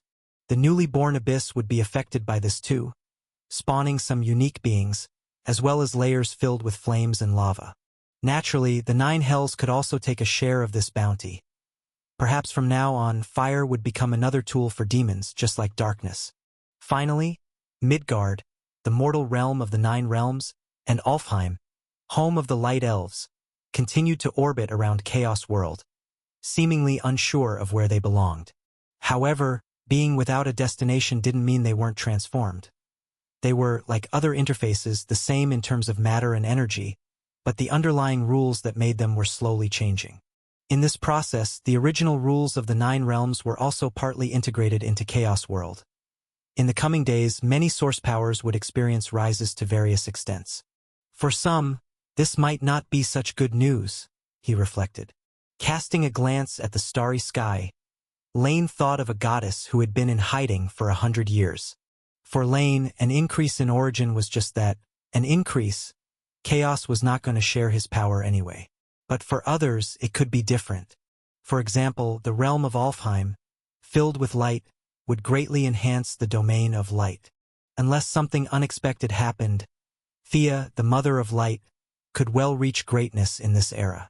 But Lane believed that before that day came, another god of light would be born in the world. Chapter 243. The laws of the present world have always been like this, and he was no longer surprised by them. And then there's Asgard. Lane turned his head to look towards the eastern region of the continent, where Mount Olympus loomed high. Perhaps drawn by some allure, Asgard's final resting place turned out to be there. Speaking of which, I have no idea what became of Odin. Lane fell into a brief contemplation. Although all signs suggested that this deity from another realm should be dead, having even fought against the Flesh Mother tree and pierced its trunk with his spear, the cost was also heavy. This unbeatable divine artifact was destroyed, and only the spear shaft fell into Lane's hands. However, Lane felt that as a divine king who had existed for so long, he shouldn't have faded away so quietly. Do you think Odin is dead? After releasing Mimir's skull, and before it could rejoice in this new world brimming with life, Lane asked, "If you want an answer from me, I think he is dead." However, contrary to Lane's expectations, Mimir gave such a response. Perhaps he left something imbued with his will, but he himself will not survive, at least that's what I believe. Why? Lane was somewhat puzzled. He was originally trying to find out where Odin might be hiding, but Mimir believed the other was already dead, which was unexpected. Because I understand him, he was a warrior before he was a divine king. Mimir answered without hesitation. He did not shy away from deceit and schemes, nor was he entirely noble, but the reason he ascended to the throne, convincing deities to believe in him and mortals to worship him, was because when real disaster struck, he never fled. At least the Odin I know is such. After a moment of silence, Lane somehow felt there was reason in these words. The Scandinavians seemed to have this character, and even in the original Twilight of the Gods, Odin had never feared death. They viewed dying in battle as an honor. They might long for life, but they did not reject death. A warrior. Indeed, when comparing the four divine kings of both realms, it's the one with the lowest limit who lived the longest and achieved the most. It seems the lower the limit for this profession of a divine king, the longer and more stable the reign. With a laugh that was either praise or mockery, Lane stopped dwelling on it, as he planned to return to the spirit realm to open the box. However, before doing so, he noticed four figures flying toward the massive vortex above the East Sea. The one leading them was none other than the god of sun, Helios. "Let's go take a look." The bound Prometheus, by the calculation of time, it was indeed about right.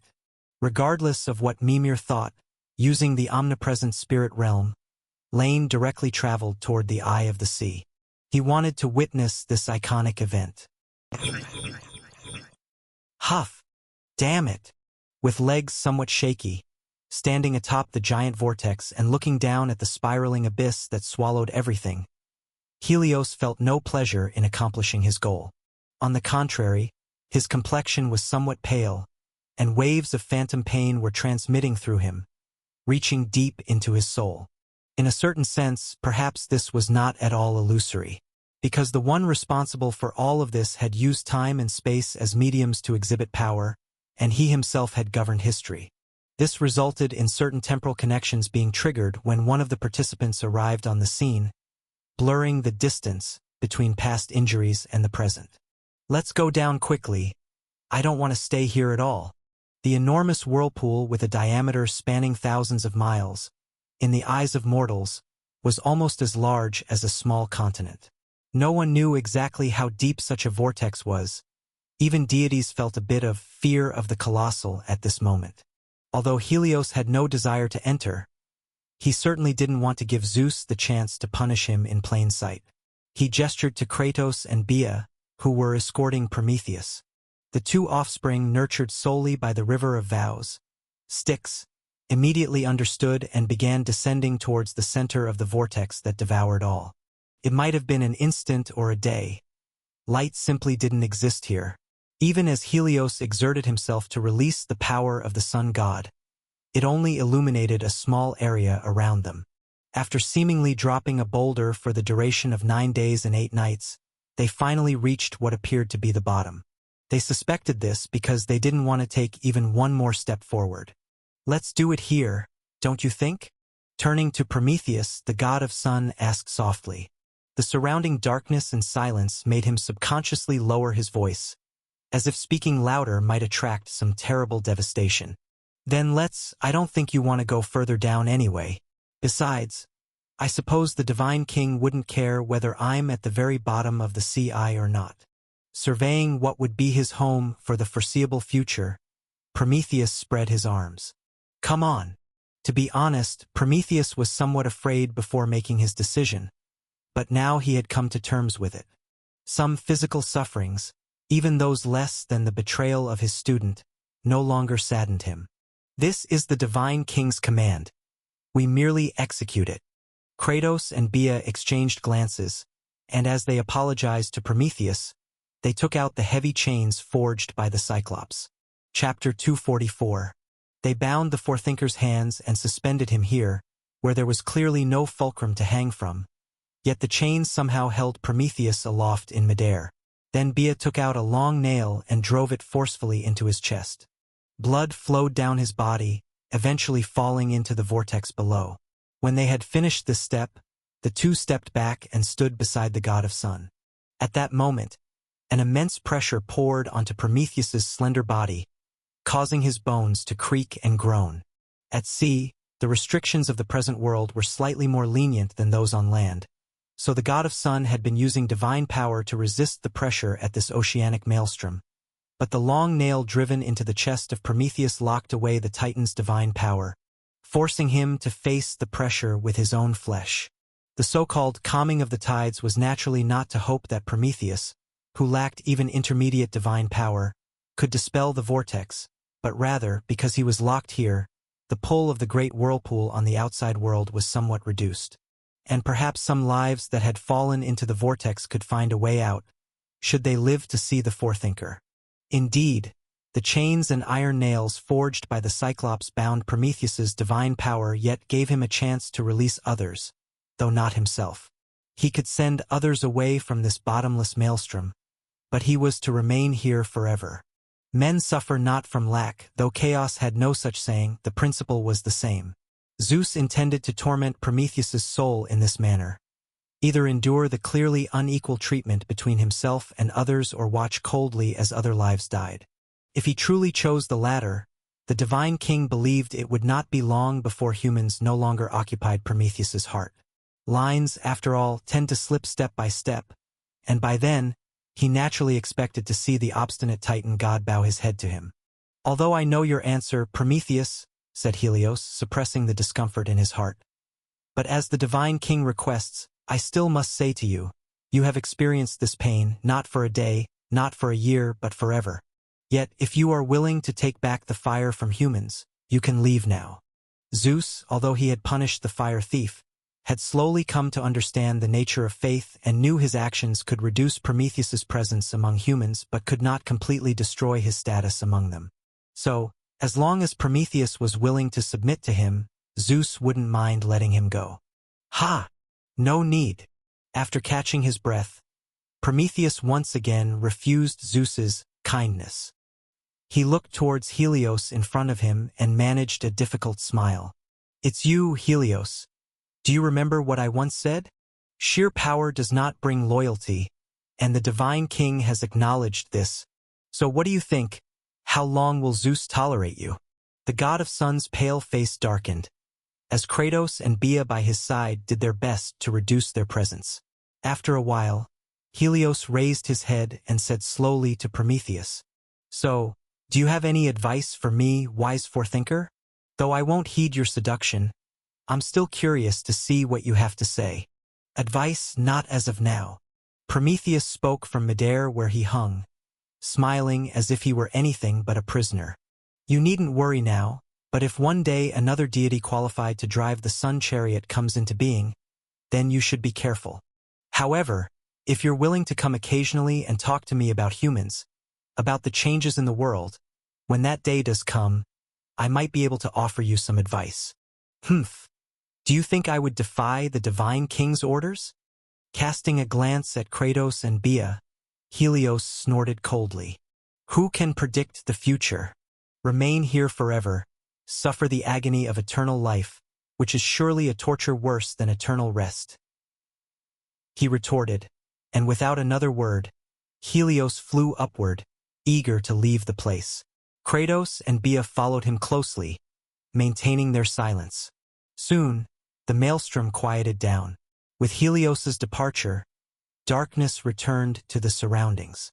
For a moment, if one ignored the pain in the body, Prometheus actually thought the environment wasn't so bad. In small doses, it might even be considered a good thing. But stretched over an era of millennia, it would likely be, as Helios said, a punishment worse than eternal rest.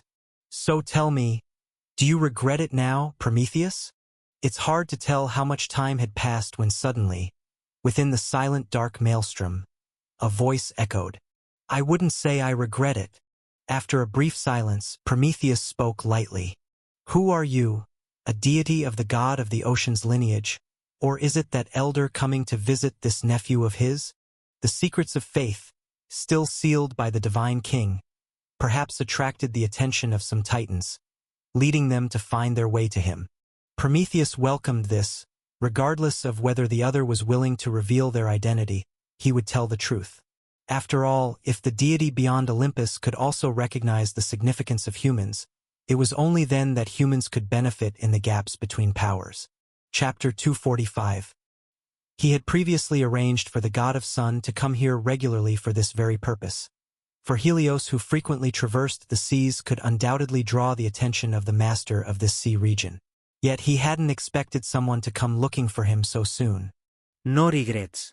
Are you talking about not regretting stealing fire? Or do you mean not regretting deceiving the gods? The visitor showed no intention of answering the question, and instead continued to ask. Neither. Even if I hadn't deceived the gods, bronze humanity wouldn't have had the chance to continue, and the Divine King would not have spared me. With a tranquil expression, allowing pain to spread and accumulate over his body, Prometheus felt his thoughts were incredibly clear. Rather than commit even more dreadful mistakes in the future because of my pride, the current outcome is already very good. Heh, you sound somewhat like a sage now. A light chuckle sounded, and a gentle light illuminated from around him, allowing Prometheus to see the deity in front of him. A dark-haired young man, looking very familiar. But no matter how much he tried to recall, Prometheus couldn't remember where he had seen him. His memory felt as if it were separated by a layer, elusive as fetching the moon reflected in a well, or observing flowers shrouded in mist. But it didn't matter if he couldn't remember. Looking at the deity before him, Prometheus earnestly requested, "Could you save a part of the bronze humanity?" Lane was surprised once again, as he looked toward Prometheus, feeling that the deity in front of him was a completely different person from the one that had deceived the gods. It seems you already know that bronze humanity cannot escape their fate? Yes, before Mother Earth awakes, the Divine King will definitely create the next batch of humans. Perhaps he's already starting now. Shaking his head with difficulty, Prometheus once again requested, "If possible, could you save a part of bronze humanity?" Although the Divine King's power is immense, in today's mortal realm, he is not omnipotent. If you can escape his notice and allow a few of the humans to survive, then when the new mortals are born, you will gain a substantial harvest. A substantial harvest? What you actually mean to say is that once I get a taste of the power of faith, I won't let go of that force. That's what you're thinking, isn't it? Looking at the fire thief whose expression finally showed some change, Lane smiled and shook his head. The other tried to tempt him with benefits, but he was not angered. Lane had no intention of taking offense with a prisoner, and strictly speaking, the other party had merely presented a gold mine. Whether it attracted someone or what actions one took depended entirely on the individual's choice. What Prometheus didn't realize was that the one he sought to attract already had so much gold at home that there was nowhere to put it. With a grab into the void, he produced a paintbrush. Lane suddenly felt inspired. He planned to finish the second painting in the creation of divinity today, the suffering Prometheus. "How about I paint you a painting? In return, I can promise you that on a certain day in the not-too-distant future, when disaster befalls the earth and mortal lives are nearing their end, I will walk the earth, walk among mortals, and if one prays to me, I will grant them survival." Although the other party had no real power to refuse, Lane still asked politely. If it were just a whim and if Prometheus was unwilling, then he would leave right there and then. "I am very grateful to you, Your Highness. You are free to do as you wish. I never had the ability to refuse your desire to paint." Perhaps he had spoken too much, causing more blood to seep from his chest. Yet Prometheus did not mind his body. Instead, he looked apologetically at Lane. "I do indeed favor humans, but I never intended to put you in danger. Openly defying the will of the Divine King is too dangerous. If the Divine King notices, then let him notice." Interrupting Prometheus's words, with the void as his canvas and the ages as his cloth, Lane began to paint. The theme this time was suffering, but in the painting, Prometheus only occupied an insignificant part. More of it was taken up by mortals and gods. The goodness and wickedness of mortals, and the malevolence and benevolence of gods, all unfolded in the scroll, displaying the myriad facets of life. It depicted not the punished creator, but the mortal realm during the Bronze Age. Since the promise has been made, so it must play out. It is a destined affair. The brush was dipped in bright red, the blood of the fire thief. With the brush in hand, Lane painted at ease. "No matter who it is, when I grant them immortality, then in this world, no one can take their life away." Chapter 246. The Treasury. Leaving the great vortex of the East Sea, Lane now had an additional painting in his hand. The painting was a work in progress, but the remaining parts no longer required his brushstrokes. Time and the changes of the ages would add their own hues to it. This time in meeting Prometheus, be it the painting or promises, Lane didn't have any particular purpose. He was simply drawn by the memories of his past and felt compelled to act on his desires. As a deity, he could do as he pleased, and many myths of later generations were spurred by nothing more than the whims of a god or man, which then led to a series of changes. Just as Lane had promised, on the day of bronze humanity's demise, if there was anyone who worshipped him, that person would survive. If all humans worshipped him, then the Divine King's disaster would become a joke. Although, given human nature, such an event was impossible, Lane had indeed decided on this plan. He refrained from using his powers in the mortal world, not because he couldn't, but because there was no need. As he had said before, each intervention in the mortal world would escalate into a confrontation with the laws of the mortal world and the spirit realm, growing more intense with each encounter. Yet, the first few clashes were negligible to Lane. He had predicted that there would be few occasions through the third epoch requiring his intervention. It's time to go back. Lane glanced over, and in the spirit realm, all the angels were performing their duties diligently, and the god of sleep also seemed to be hard at work, contributing to the already perfect world of dreaming spirits. His journey through the 9 realms had yielded much. It was about time he processed these acquisitions. However, there wasn't anything pressing in the foreseeable future, so Lane began his ascent, step by step, through the passage he had left, starting from the first level of the spirit realm. Overnight, a fire that was extinguished and then reignited, a creator who suddenly vanished, the divine gifts that lost their marvels, and the beasts that began attacking humans. These sudden calamities had caused a massive uproar within the bronze human tribe, especially within the great temple dedicated to the Divine King. The charred figure lying prostrate on the ground was unrecognizable, but through the accounts of the night watchman, his identity was clarified. Asen, the high priest, one of the Creator's favorite disciples, now his tragic state combined with all these changes, led people to the easy conjecture that perhaps he had angered the gods enough to bring down such divine punishment from Olympus. For a moment, the established order of humanity even showed signs of collapse, although due to the short time that had passed, inertia still drove people to carry on with their work and lives.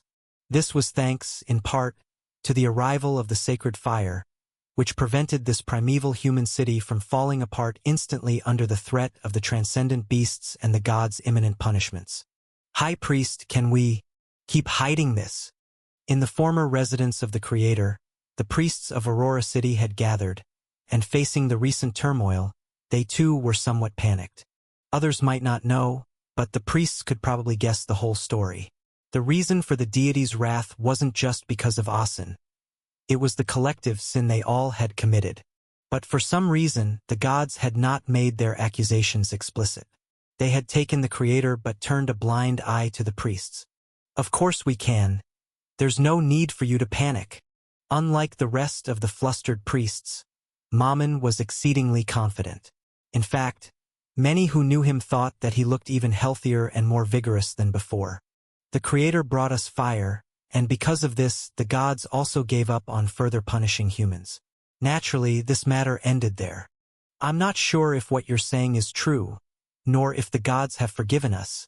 But if they have, do we still need to worship the gods? Upon hearing this, the room fell silent. It was a troublesome matter.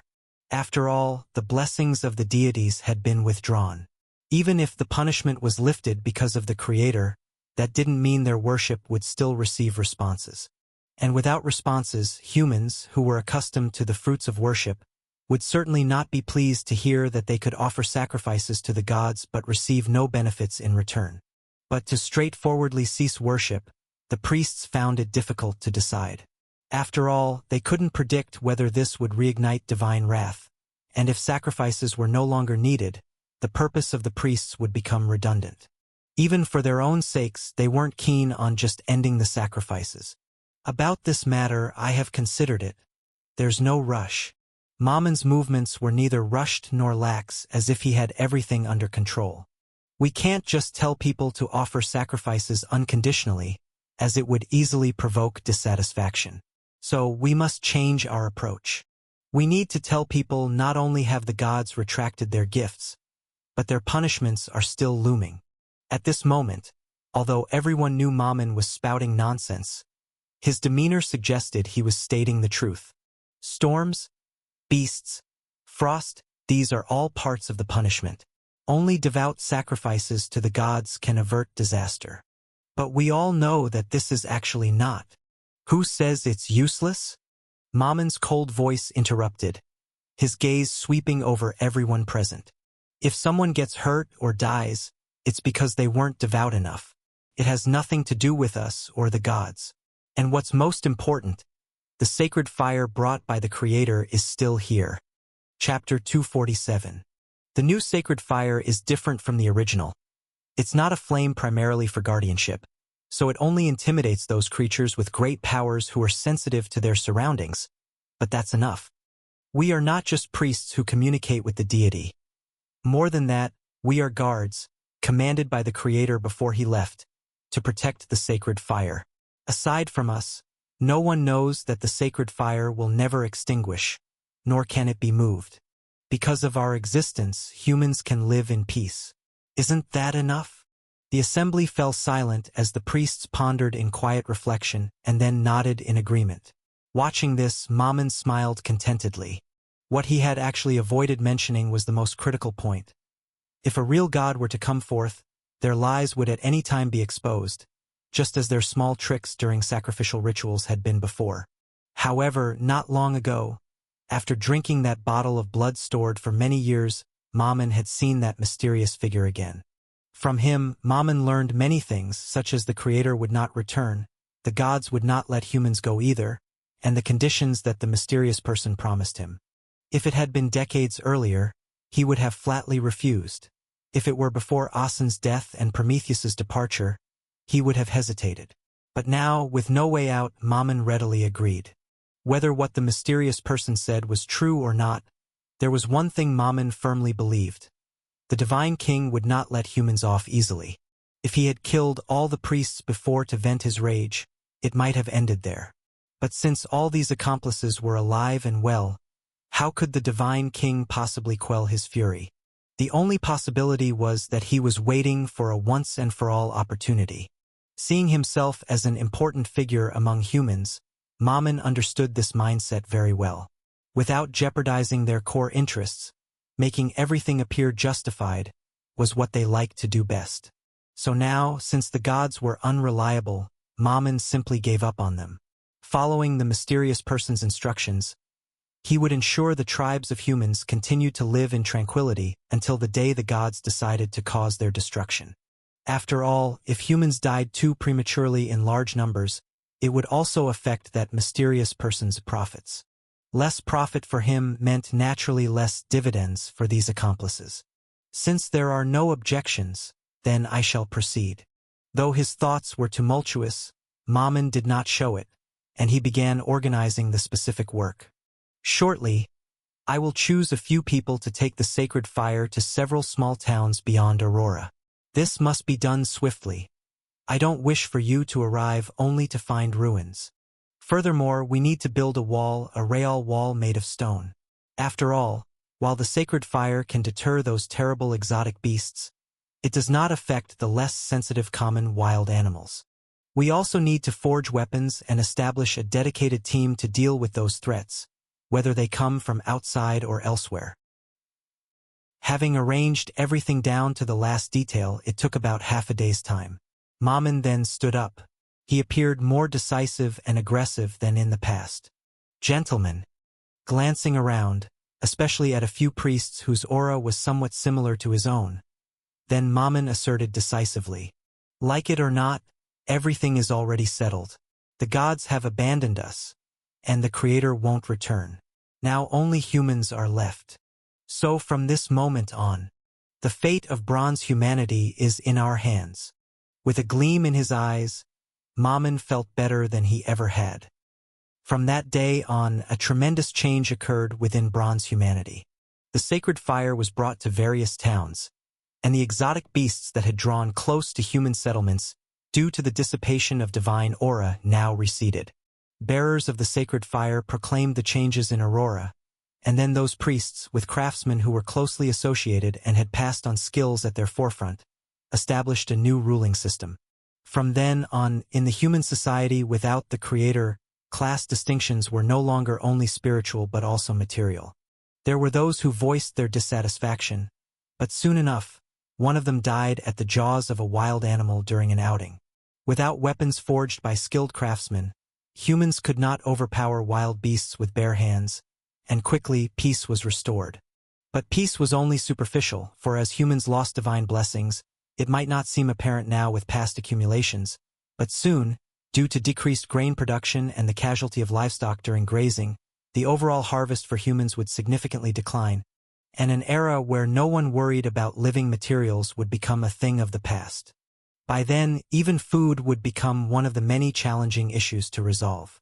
Interestingly enough, as the narrative of divine retribution against humans spread rapidly, Certain beings who started paying attention to humans because of their deceit towards the deity suddenly realized that while some people's faith had weakened, many others had become more devout. This epiphany made them acknowledge their previous understanding of faith had been too shallow. Gods and humans differ. Gods typically face threats from other gods, but to humans, the world itself is dangerous. In this context, they began to harbor different thoughts. Chapter 248.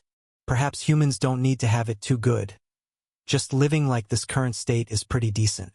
The gifts the gods bestow upon mortals should be random rather than fixed. It is for humans to hope and pray for their favor, not to exchange it for a clearly marked price. However, the gods only sporadically regard humans, for they had long understood the divine king's thoughts. From Pandora, whom they had created together, they saw Zeus's will. Nevertheless, even for the dignity of the gods, the divine king would not allow the bronze humanity, who blasphemed against the deities, to proliferate and become masters of the earth. Therefore, they failed to notice that at the edge of Aurora, a demigod as they understood him, began to teach the primitive skills of physical training to the surrounding people, using that place as the center. Or rather, they were learning together. Some of these people were themselves only half understanding about attaining this power, and he was also troubled about how to let others learn this ability. After all, he was born at the pinnacle of the mortal world, his physique a mere step away from transcendence, to the point that when he first harnessed this power, he didn't even find it useful. So everything was tentative, and in a short while, apart from him, no second human who could birth power within their body appeared, though their physiques had significantly improved. In the meantime, apart from researching this power, he also sought to understand the history of the past few centuries and the deeds of the gods through various channels. In his home, he carved a stone slab and often pondered in silence before it, never having gone to worship in any deity's temple. This caught the attention of a few, but at times of change, many people, bereft of divine gifts, were already complaining and even hating the gods, just not daring to voice it, so in the end, no one paid it more attention. In such circumstances, Lane, who had finally returned to Mount Sinai, stood at the core of the seven-tiered spirit realm, taking out Odin's treasury that he had put away. It doesn't have the function to self-destruct, but only to shake space-time and let the items within fall out. Is that right? Although he had said this once before, and the observations he personally made confirmed it, Lane still wanted to confirm it again. He had reaped much from this journey and needed to arrange each item, but first, he had to take stock of them all, and Odin's treasury was one of the blind boxes about which he still knew nothing. Thus, he set aside the dragon egg and first took out the wooden sphere engraved with runes. It wasn't large, but for a creation of a divine king, the apparent size evidently had no reference value. Yes, in fact, I also participated in the crafting of this treasury. Following Lane into the spirit realm, Mimir grew increasingly cautious. He was grateful he hadn't come to a place akin to the land of the dead, but the spirit realm seemed not much better. For some truly precious items, the self-destruction runes aren't actually capable of destroying them. It's better to use the force of space-time, sending them to predetermined locations before the treasury is opened. Of course, now that the 9 realms have collapsed, those predetermined coordinates are invalid. If we destroy it now, the items inside will just drift randomly in the void. The true void refers to the nothingness beyond worlds, but Lane knew that Mimir wasn't talking about this. The void he referred to was just a concept on the spatial plane. So, are you going to open it now? Just give me a moment to study, and I can find. No need to make it that complicated. He shook his head slightly. Regardless of whether Mimir truly didn't know how to open the treasury or just wanted to showcase his value, Lane wasn't planning to spend that time. This was the spirit realm, and even if Odin himself were here, he wouldn't be able to puncture the space-time barrier of the spirit realm. His treasury, even if its power increased by 100-fold, wouldn't yield a second outcome. Lane reached out his hand and gently grasped the wooden sphere. In the next moment, the space-time around the sphere started to bend, and an invisible force acted upon it. The grain of the wood lit up with symbols, one after another, which then extinguished just as quickly. Rune symbols are the runes that explain the rules of the 9 realms, not the rules of chaos. Although there are some similarities between the rules of the two worlds, there are more differences.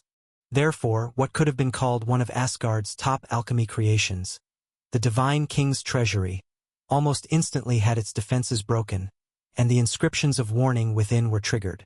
Hum. A humming sound, visible to the naked eye, signaled the instant disintegration of the sphere's wooden structure, and a familiar aura spread forth, that of the World Tree's power. This divine tree, in its living days, not only possessed an extremely potent life force but also supported the space-time of the 9 realms. Hence it had a very high space-time affinity. This force was now being drawn out, booming outwards. Then nothing happened, even as the entire wooden structure of the treasury crumbled away, not inflicting any damage to the surrounding space. This, somewhat speechless, Mimir was shocked. In Norse mythology, unlike in Chaos, there was no deity truly in charge of space-time, only some entities that were more or less related to it. For instance, Odin was considered a guardian of space-time, and the 3 fates were sometimes thought to possess the power of time. Therefore, seeing Lane manipulate space so effortlessly still greatly shook him. In his brief encounter with the Fleshmother tree, Mimir thought he had understood the formidable power of this foreign deity. However, now he saw that his power was not limited to life and death. "All right, tell me about these things. Having been Odin's chief of staff for so many years, you must have some understanding, right?"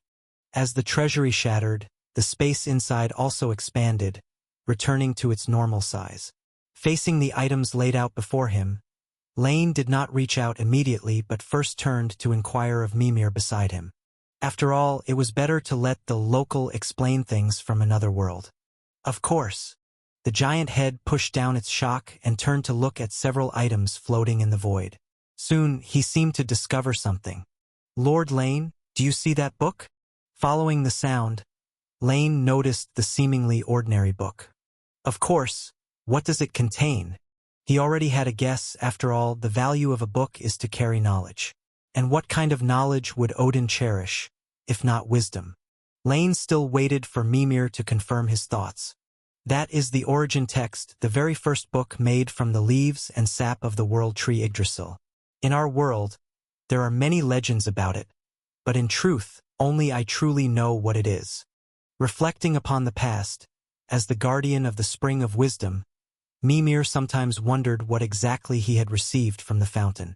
It did not clear the fog to glimpse true wisdom, or perhaps it revealed nothing at all. Lord Lane, it is the greatest achievement of Odin's sacrifice at the Spring of Wisdom, also the source of over 70% of all magic and alchemy in the 9 realms, the original rune scriptures. Odin extracted it from his own memories, using the unique and eternal leaves of the world tree as its vessel. The final creation that emerged is the origin text before you. Chapter 249 Time Dragon. Mystery carries weight, even if it is just a fragment of memory, and the closer to the source, the more apparent this phenomenon becomes. As previously mentioned, at the level of the world, matter, energy, and information are equivalent to each other, and some things of very high essence also possess similar characteristics. The rune scriptures are exactly like this. When Odin had completed the sacrifice of himself unto himself, and picked up these runes from the spring of wisdom, runes which could decipher all things of the world, he thought he could become the master of the world. However, he gradually realized that he simply could not bear the mystery's weight. If the problem faced by Chaos, the primordial gods, was that they could not withstand the continuous assault of the full mighty power and had to walk the world in incarnations to maintain their personas, then Odin faced a similar issue. His own soul and memory simply could not carry all the secrets of the rune symbols. Unlike the primordial gods, however, the rune symbols would not damage Odin's soul. They would just dissipate on their own because the vessel was not perfect enough. The divine king of Asgard could almost foresee that the great power of these runes would gradually fade from his memory until it weakened to a level he could fully endure. Odin naturally couldn't accept this situation. How could the fruits of his near-death efforts simply fade away? Therefore, to preserve his achievements, he thought of a method. The world tree Yggdrasil, its power is unquestionable. If it possessed wisdom, then it would be the most powerful deity in the world. So Odin plucked its most vigorous leaves, both young and old, and fashioned them with the bark into special paper, then branded the runes from his memory onto it. This branding was not mere copying. It was a transference of the mystery they possessed. The result was a success. The power of the rune scriptures no longer faded. It was permanently left in the origin text. Odin relearned the secrets of the runes that he could comprehend by observing the origin text and then spread its existence. However, in the realm of the arcane, the more it spread, the further from the origin it became, and the more its power weakened, so the power of rune symbols often varied greatly. In the hands of certain beings, they could predict the future and forge divine artifacts, but among mortals, they even gradually became mere common symbols, retaining only a faint symbolic concept.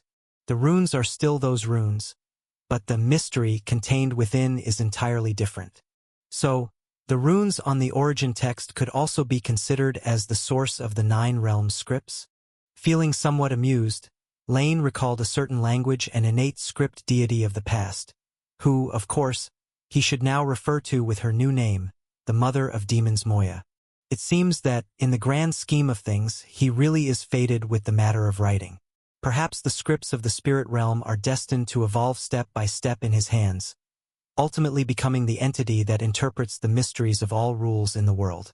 Without haste in perusing the origin text, Lane looked towards Mimir. Continue, then. What's next? With the first treasure being so precious, Lane became even more interested in Odin's vault. Although the power of the rune scriptures greatly diminished due to the changing of the world, what Lane valued was not the power. He needed information, the analysis of the world's rules within, and the original runes in the origin text would undoubtedly help him accomplish this step well. That ring, it is Odin's Draupnir. Without any suspense, following Mimir's indication, Lane noticed a lush and dazzling ring. He had heard about it in later myths. It was the divine artifact given to Odin by the dwarf brothers Sindri and Brokkr in the incident involving Sif's golden hair. These dwarf brothers, like Chaos's Hephaestus and the Cyclops, possessed transcendent smithing skills. Besides Draupnir, the hammer of Thor, Mjolnir, was also one of their masterpieces. An ornament is also stored in Odin's vault? He casually asked.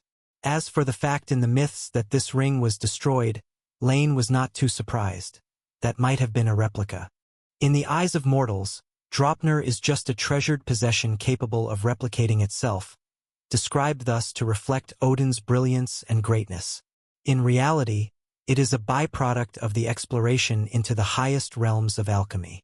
In response to Lane's skepticism, Mimir immediately explained, "One of the ultimate achievements of alchemy is to master the core of material transformation.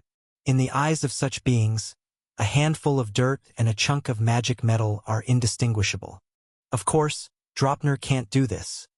It can only perform the transmutation of ordinary items, such as changing stone to gold or self-replication. Changing stone to gold. I can easily do that with divine power as well." Summoning Draupnir, Lane had little knowledge of alchemy, mostly just some principles from later times which are somewhat true but not quite. And as for altering the properties of materials or immortality or creating souls, he himself could do it, so he naturally had never taken an interest in the birth of alchemy. It's different. Changes under the effect of divine power are changes under external force. The divine power consumed to transform a bowl of running water into a gold nugget differs from transforming it into magical spring water. But alchemy is different. Chapter 250. Theoretically, once you understand the most fundamental principle, then all changes in the universe are no different to you, because at a certain level, everything is equivalent. With a brief explanation, Mimir added, "However, this is only what I understand. In fact, I am not adept at alchemy." "I can see that." Nodding slightly, Lane slipped the Draupnir onto his own finger. Equivalent exchange. Perhaps the ultimate goal of alchemy is like the world itself, equating matter, energy, and information, reducing 3 to 2 and 2 to 1 until grasping the very origin. But probably no one, God or man, has truly accomplished this step because it implies that his wisdom has reached an understanding of the origin, something even I am incapable of. Next, The so-called pinnacle of alchemy might or might not exist, yet Lane could see the ultimate of deity and was walking that path. Therefore, the ring was of little use to him. It was merely a catalyst, at least for now, as Lane had no intention of delving into the technology of this mythic world from scratch. Beyond these two treasures, there were 6 more items in the treasury. 2 small bottles containing unknown liquids, a crystal box filled with leaves. Lane didn't need to ask. He could recognize them. The tender leaves of the world tree, probably leftovers from the crafting of the origin text. There was also a box filled with gray mist, a treasured sword whose edge was concealed by a scabbard made of amethyst and emerald crystals, and a damaged steel. That sword is called Levitine, symbolizing victory and destruction. It was once a tribute from the Vanir to Asgard, the sheathed sword of Freyr, the god of sun and fertility. I heard that it later fell into the hands of the Titans, but I didn't expect to see it here. Looking at the sword, Mimir seemed a bit surprised. Who knows, perhaps Odin saw something as well. Reaching out, Lane immediately grasped the hilt of the divine sword. Upon touching the hilt, a fiery sensation passed through it, not the warmth of the sun, but the scorching heat of flames. This reminded Lane of a rumor. The sun god Freyr, in his quest to woo a giantess, had lost this treasured sword, which ultimately ended up in the hands of Surtur, lord of the Kingdom of Flames. This Titan leader reforged the divine artifact and ultimately used it to kill Freyr, who was without a proper weapon during the twilight of the gods, and even brought destruction upon the mortal realm of Midgard. This was also considered a twist of fate in the Scandinavian mythology. The sword of destruction in the hands of the god of fertility ultimately brought about destruction for himself and the world. However, clearly, in these 9 realities where fate had taken a different course, the first half of the sword's history was as before, falling into Surtur's hands, but not the second half. No one knows what happened in between, but eventually, it ended up in Odin's hands. Generally, even after being reforged, it only just touches the lower limits of a high-grade artifact. As a weapon, it's already quite remarkable, even surpassing Themis's Sword of Judgment. But it is of no use to me. Gently evaluating, Lane's fingers brushed across the blade's edge, sending a slight sting through his fingertips. With a casual toss, the divine sword flew through the air, merging with a stone sword embedded in a bluestone. That was the foundational object tied to the core godhood of the sun god. While the original stone sword was indeed transcendent, the object it was tied to was nothing more than ordinary stone. But now it had switched its vessel. From then on, not only was its power stronger, but it also possessed a part of Victory's authority. Of course, correspondingly, the difficulty to wield it had increased further. It wasn't just the curse of the great solar incineration, but only those whom it recognized could hold it. For anyone else, it was just an indestructible rock. Let's continue. What are in those 2 bottles? Ripples coursed through space as the stone sword and its pedestal were moved to the heart of Mount Sinai, near the fountain pool nurturing various divine artifacts. As an artifact from the outside world, it needed time to transform before it could become a part of the spirit realm, which was common for most foreign objects. The 2 bottles contain a type of poison and its antidote, Lord Lane. It's crafted from waters refined from Hvergelmer Spring, the blood of the primordial giant Ymir, and several dreadful things. Its toxicity is unrivaled in the 9 realms, and nearly nothing can counteract this poison. But the Chaos's deity and yours are different. Hoping to kill a deity with a dose of poison is probably wishful thinking. Looking at the 2 bottles, Lane felt an implicit threat. Of course, this was an illusion since the unknown liquid could only threaten his divine body, and that part of his being was the most negligible aspect of his strength. That being said, Lane still collected the 2 small bottles. The effects of toxins tend to be persistent and concealed. Perhaps at the right time they could play a role. And the last 2 items, what is that steel? The fragmentary body of the steel and its obscure writing made it difficult to discern its origins. Yet as part of Odin's treasury, it was unlikely to be just an ordinary steel. But this time, Mimir couldn't give him a satisfactory answer.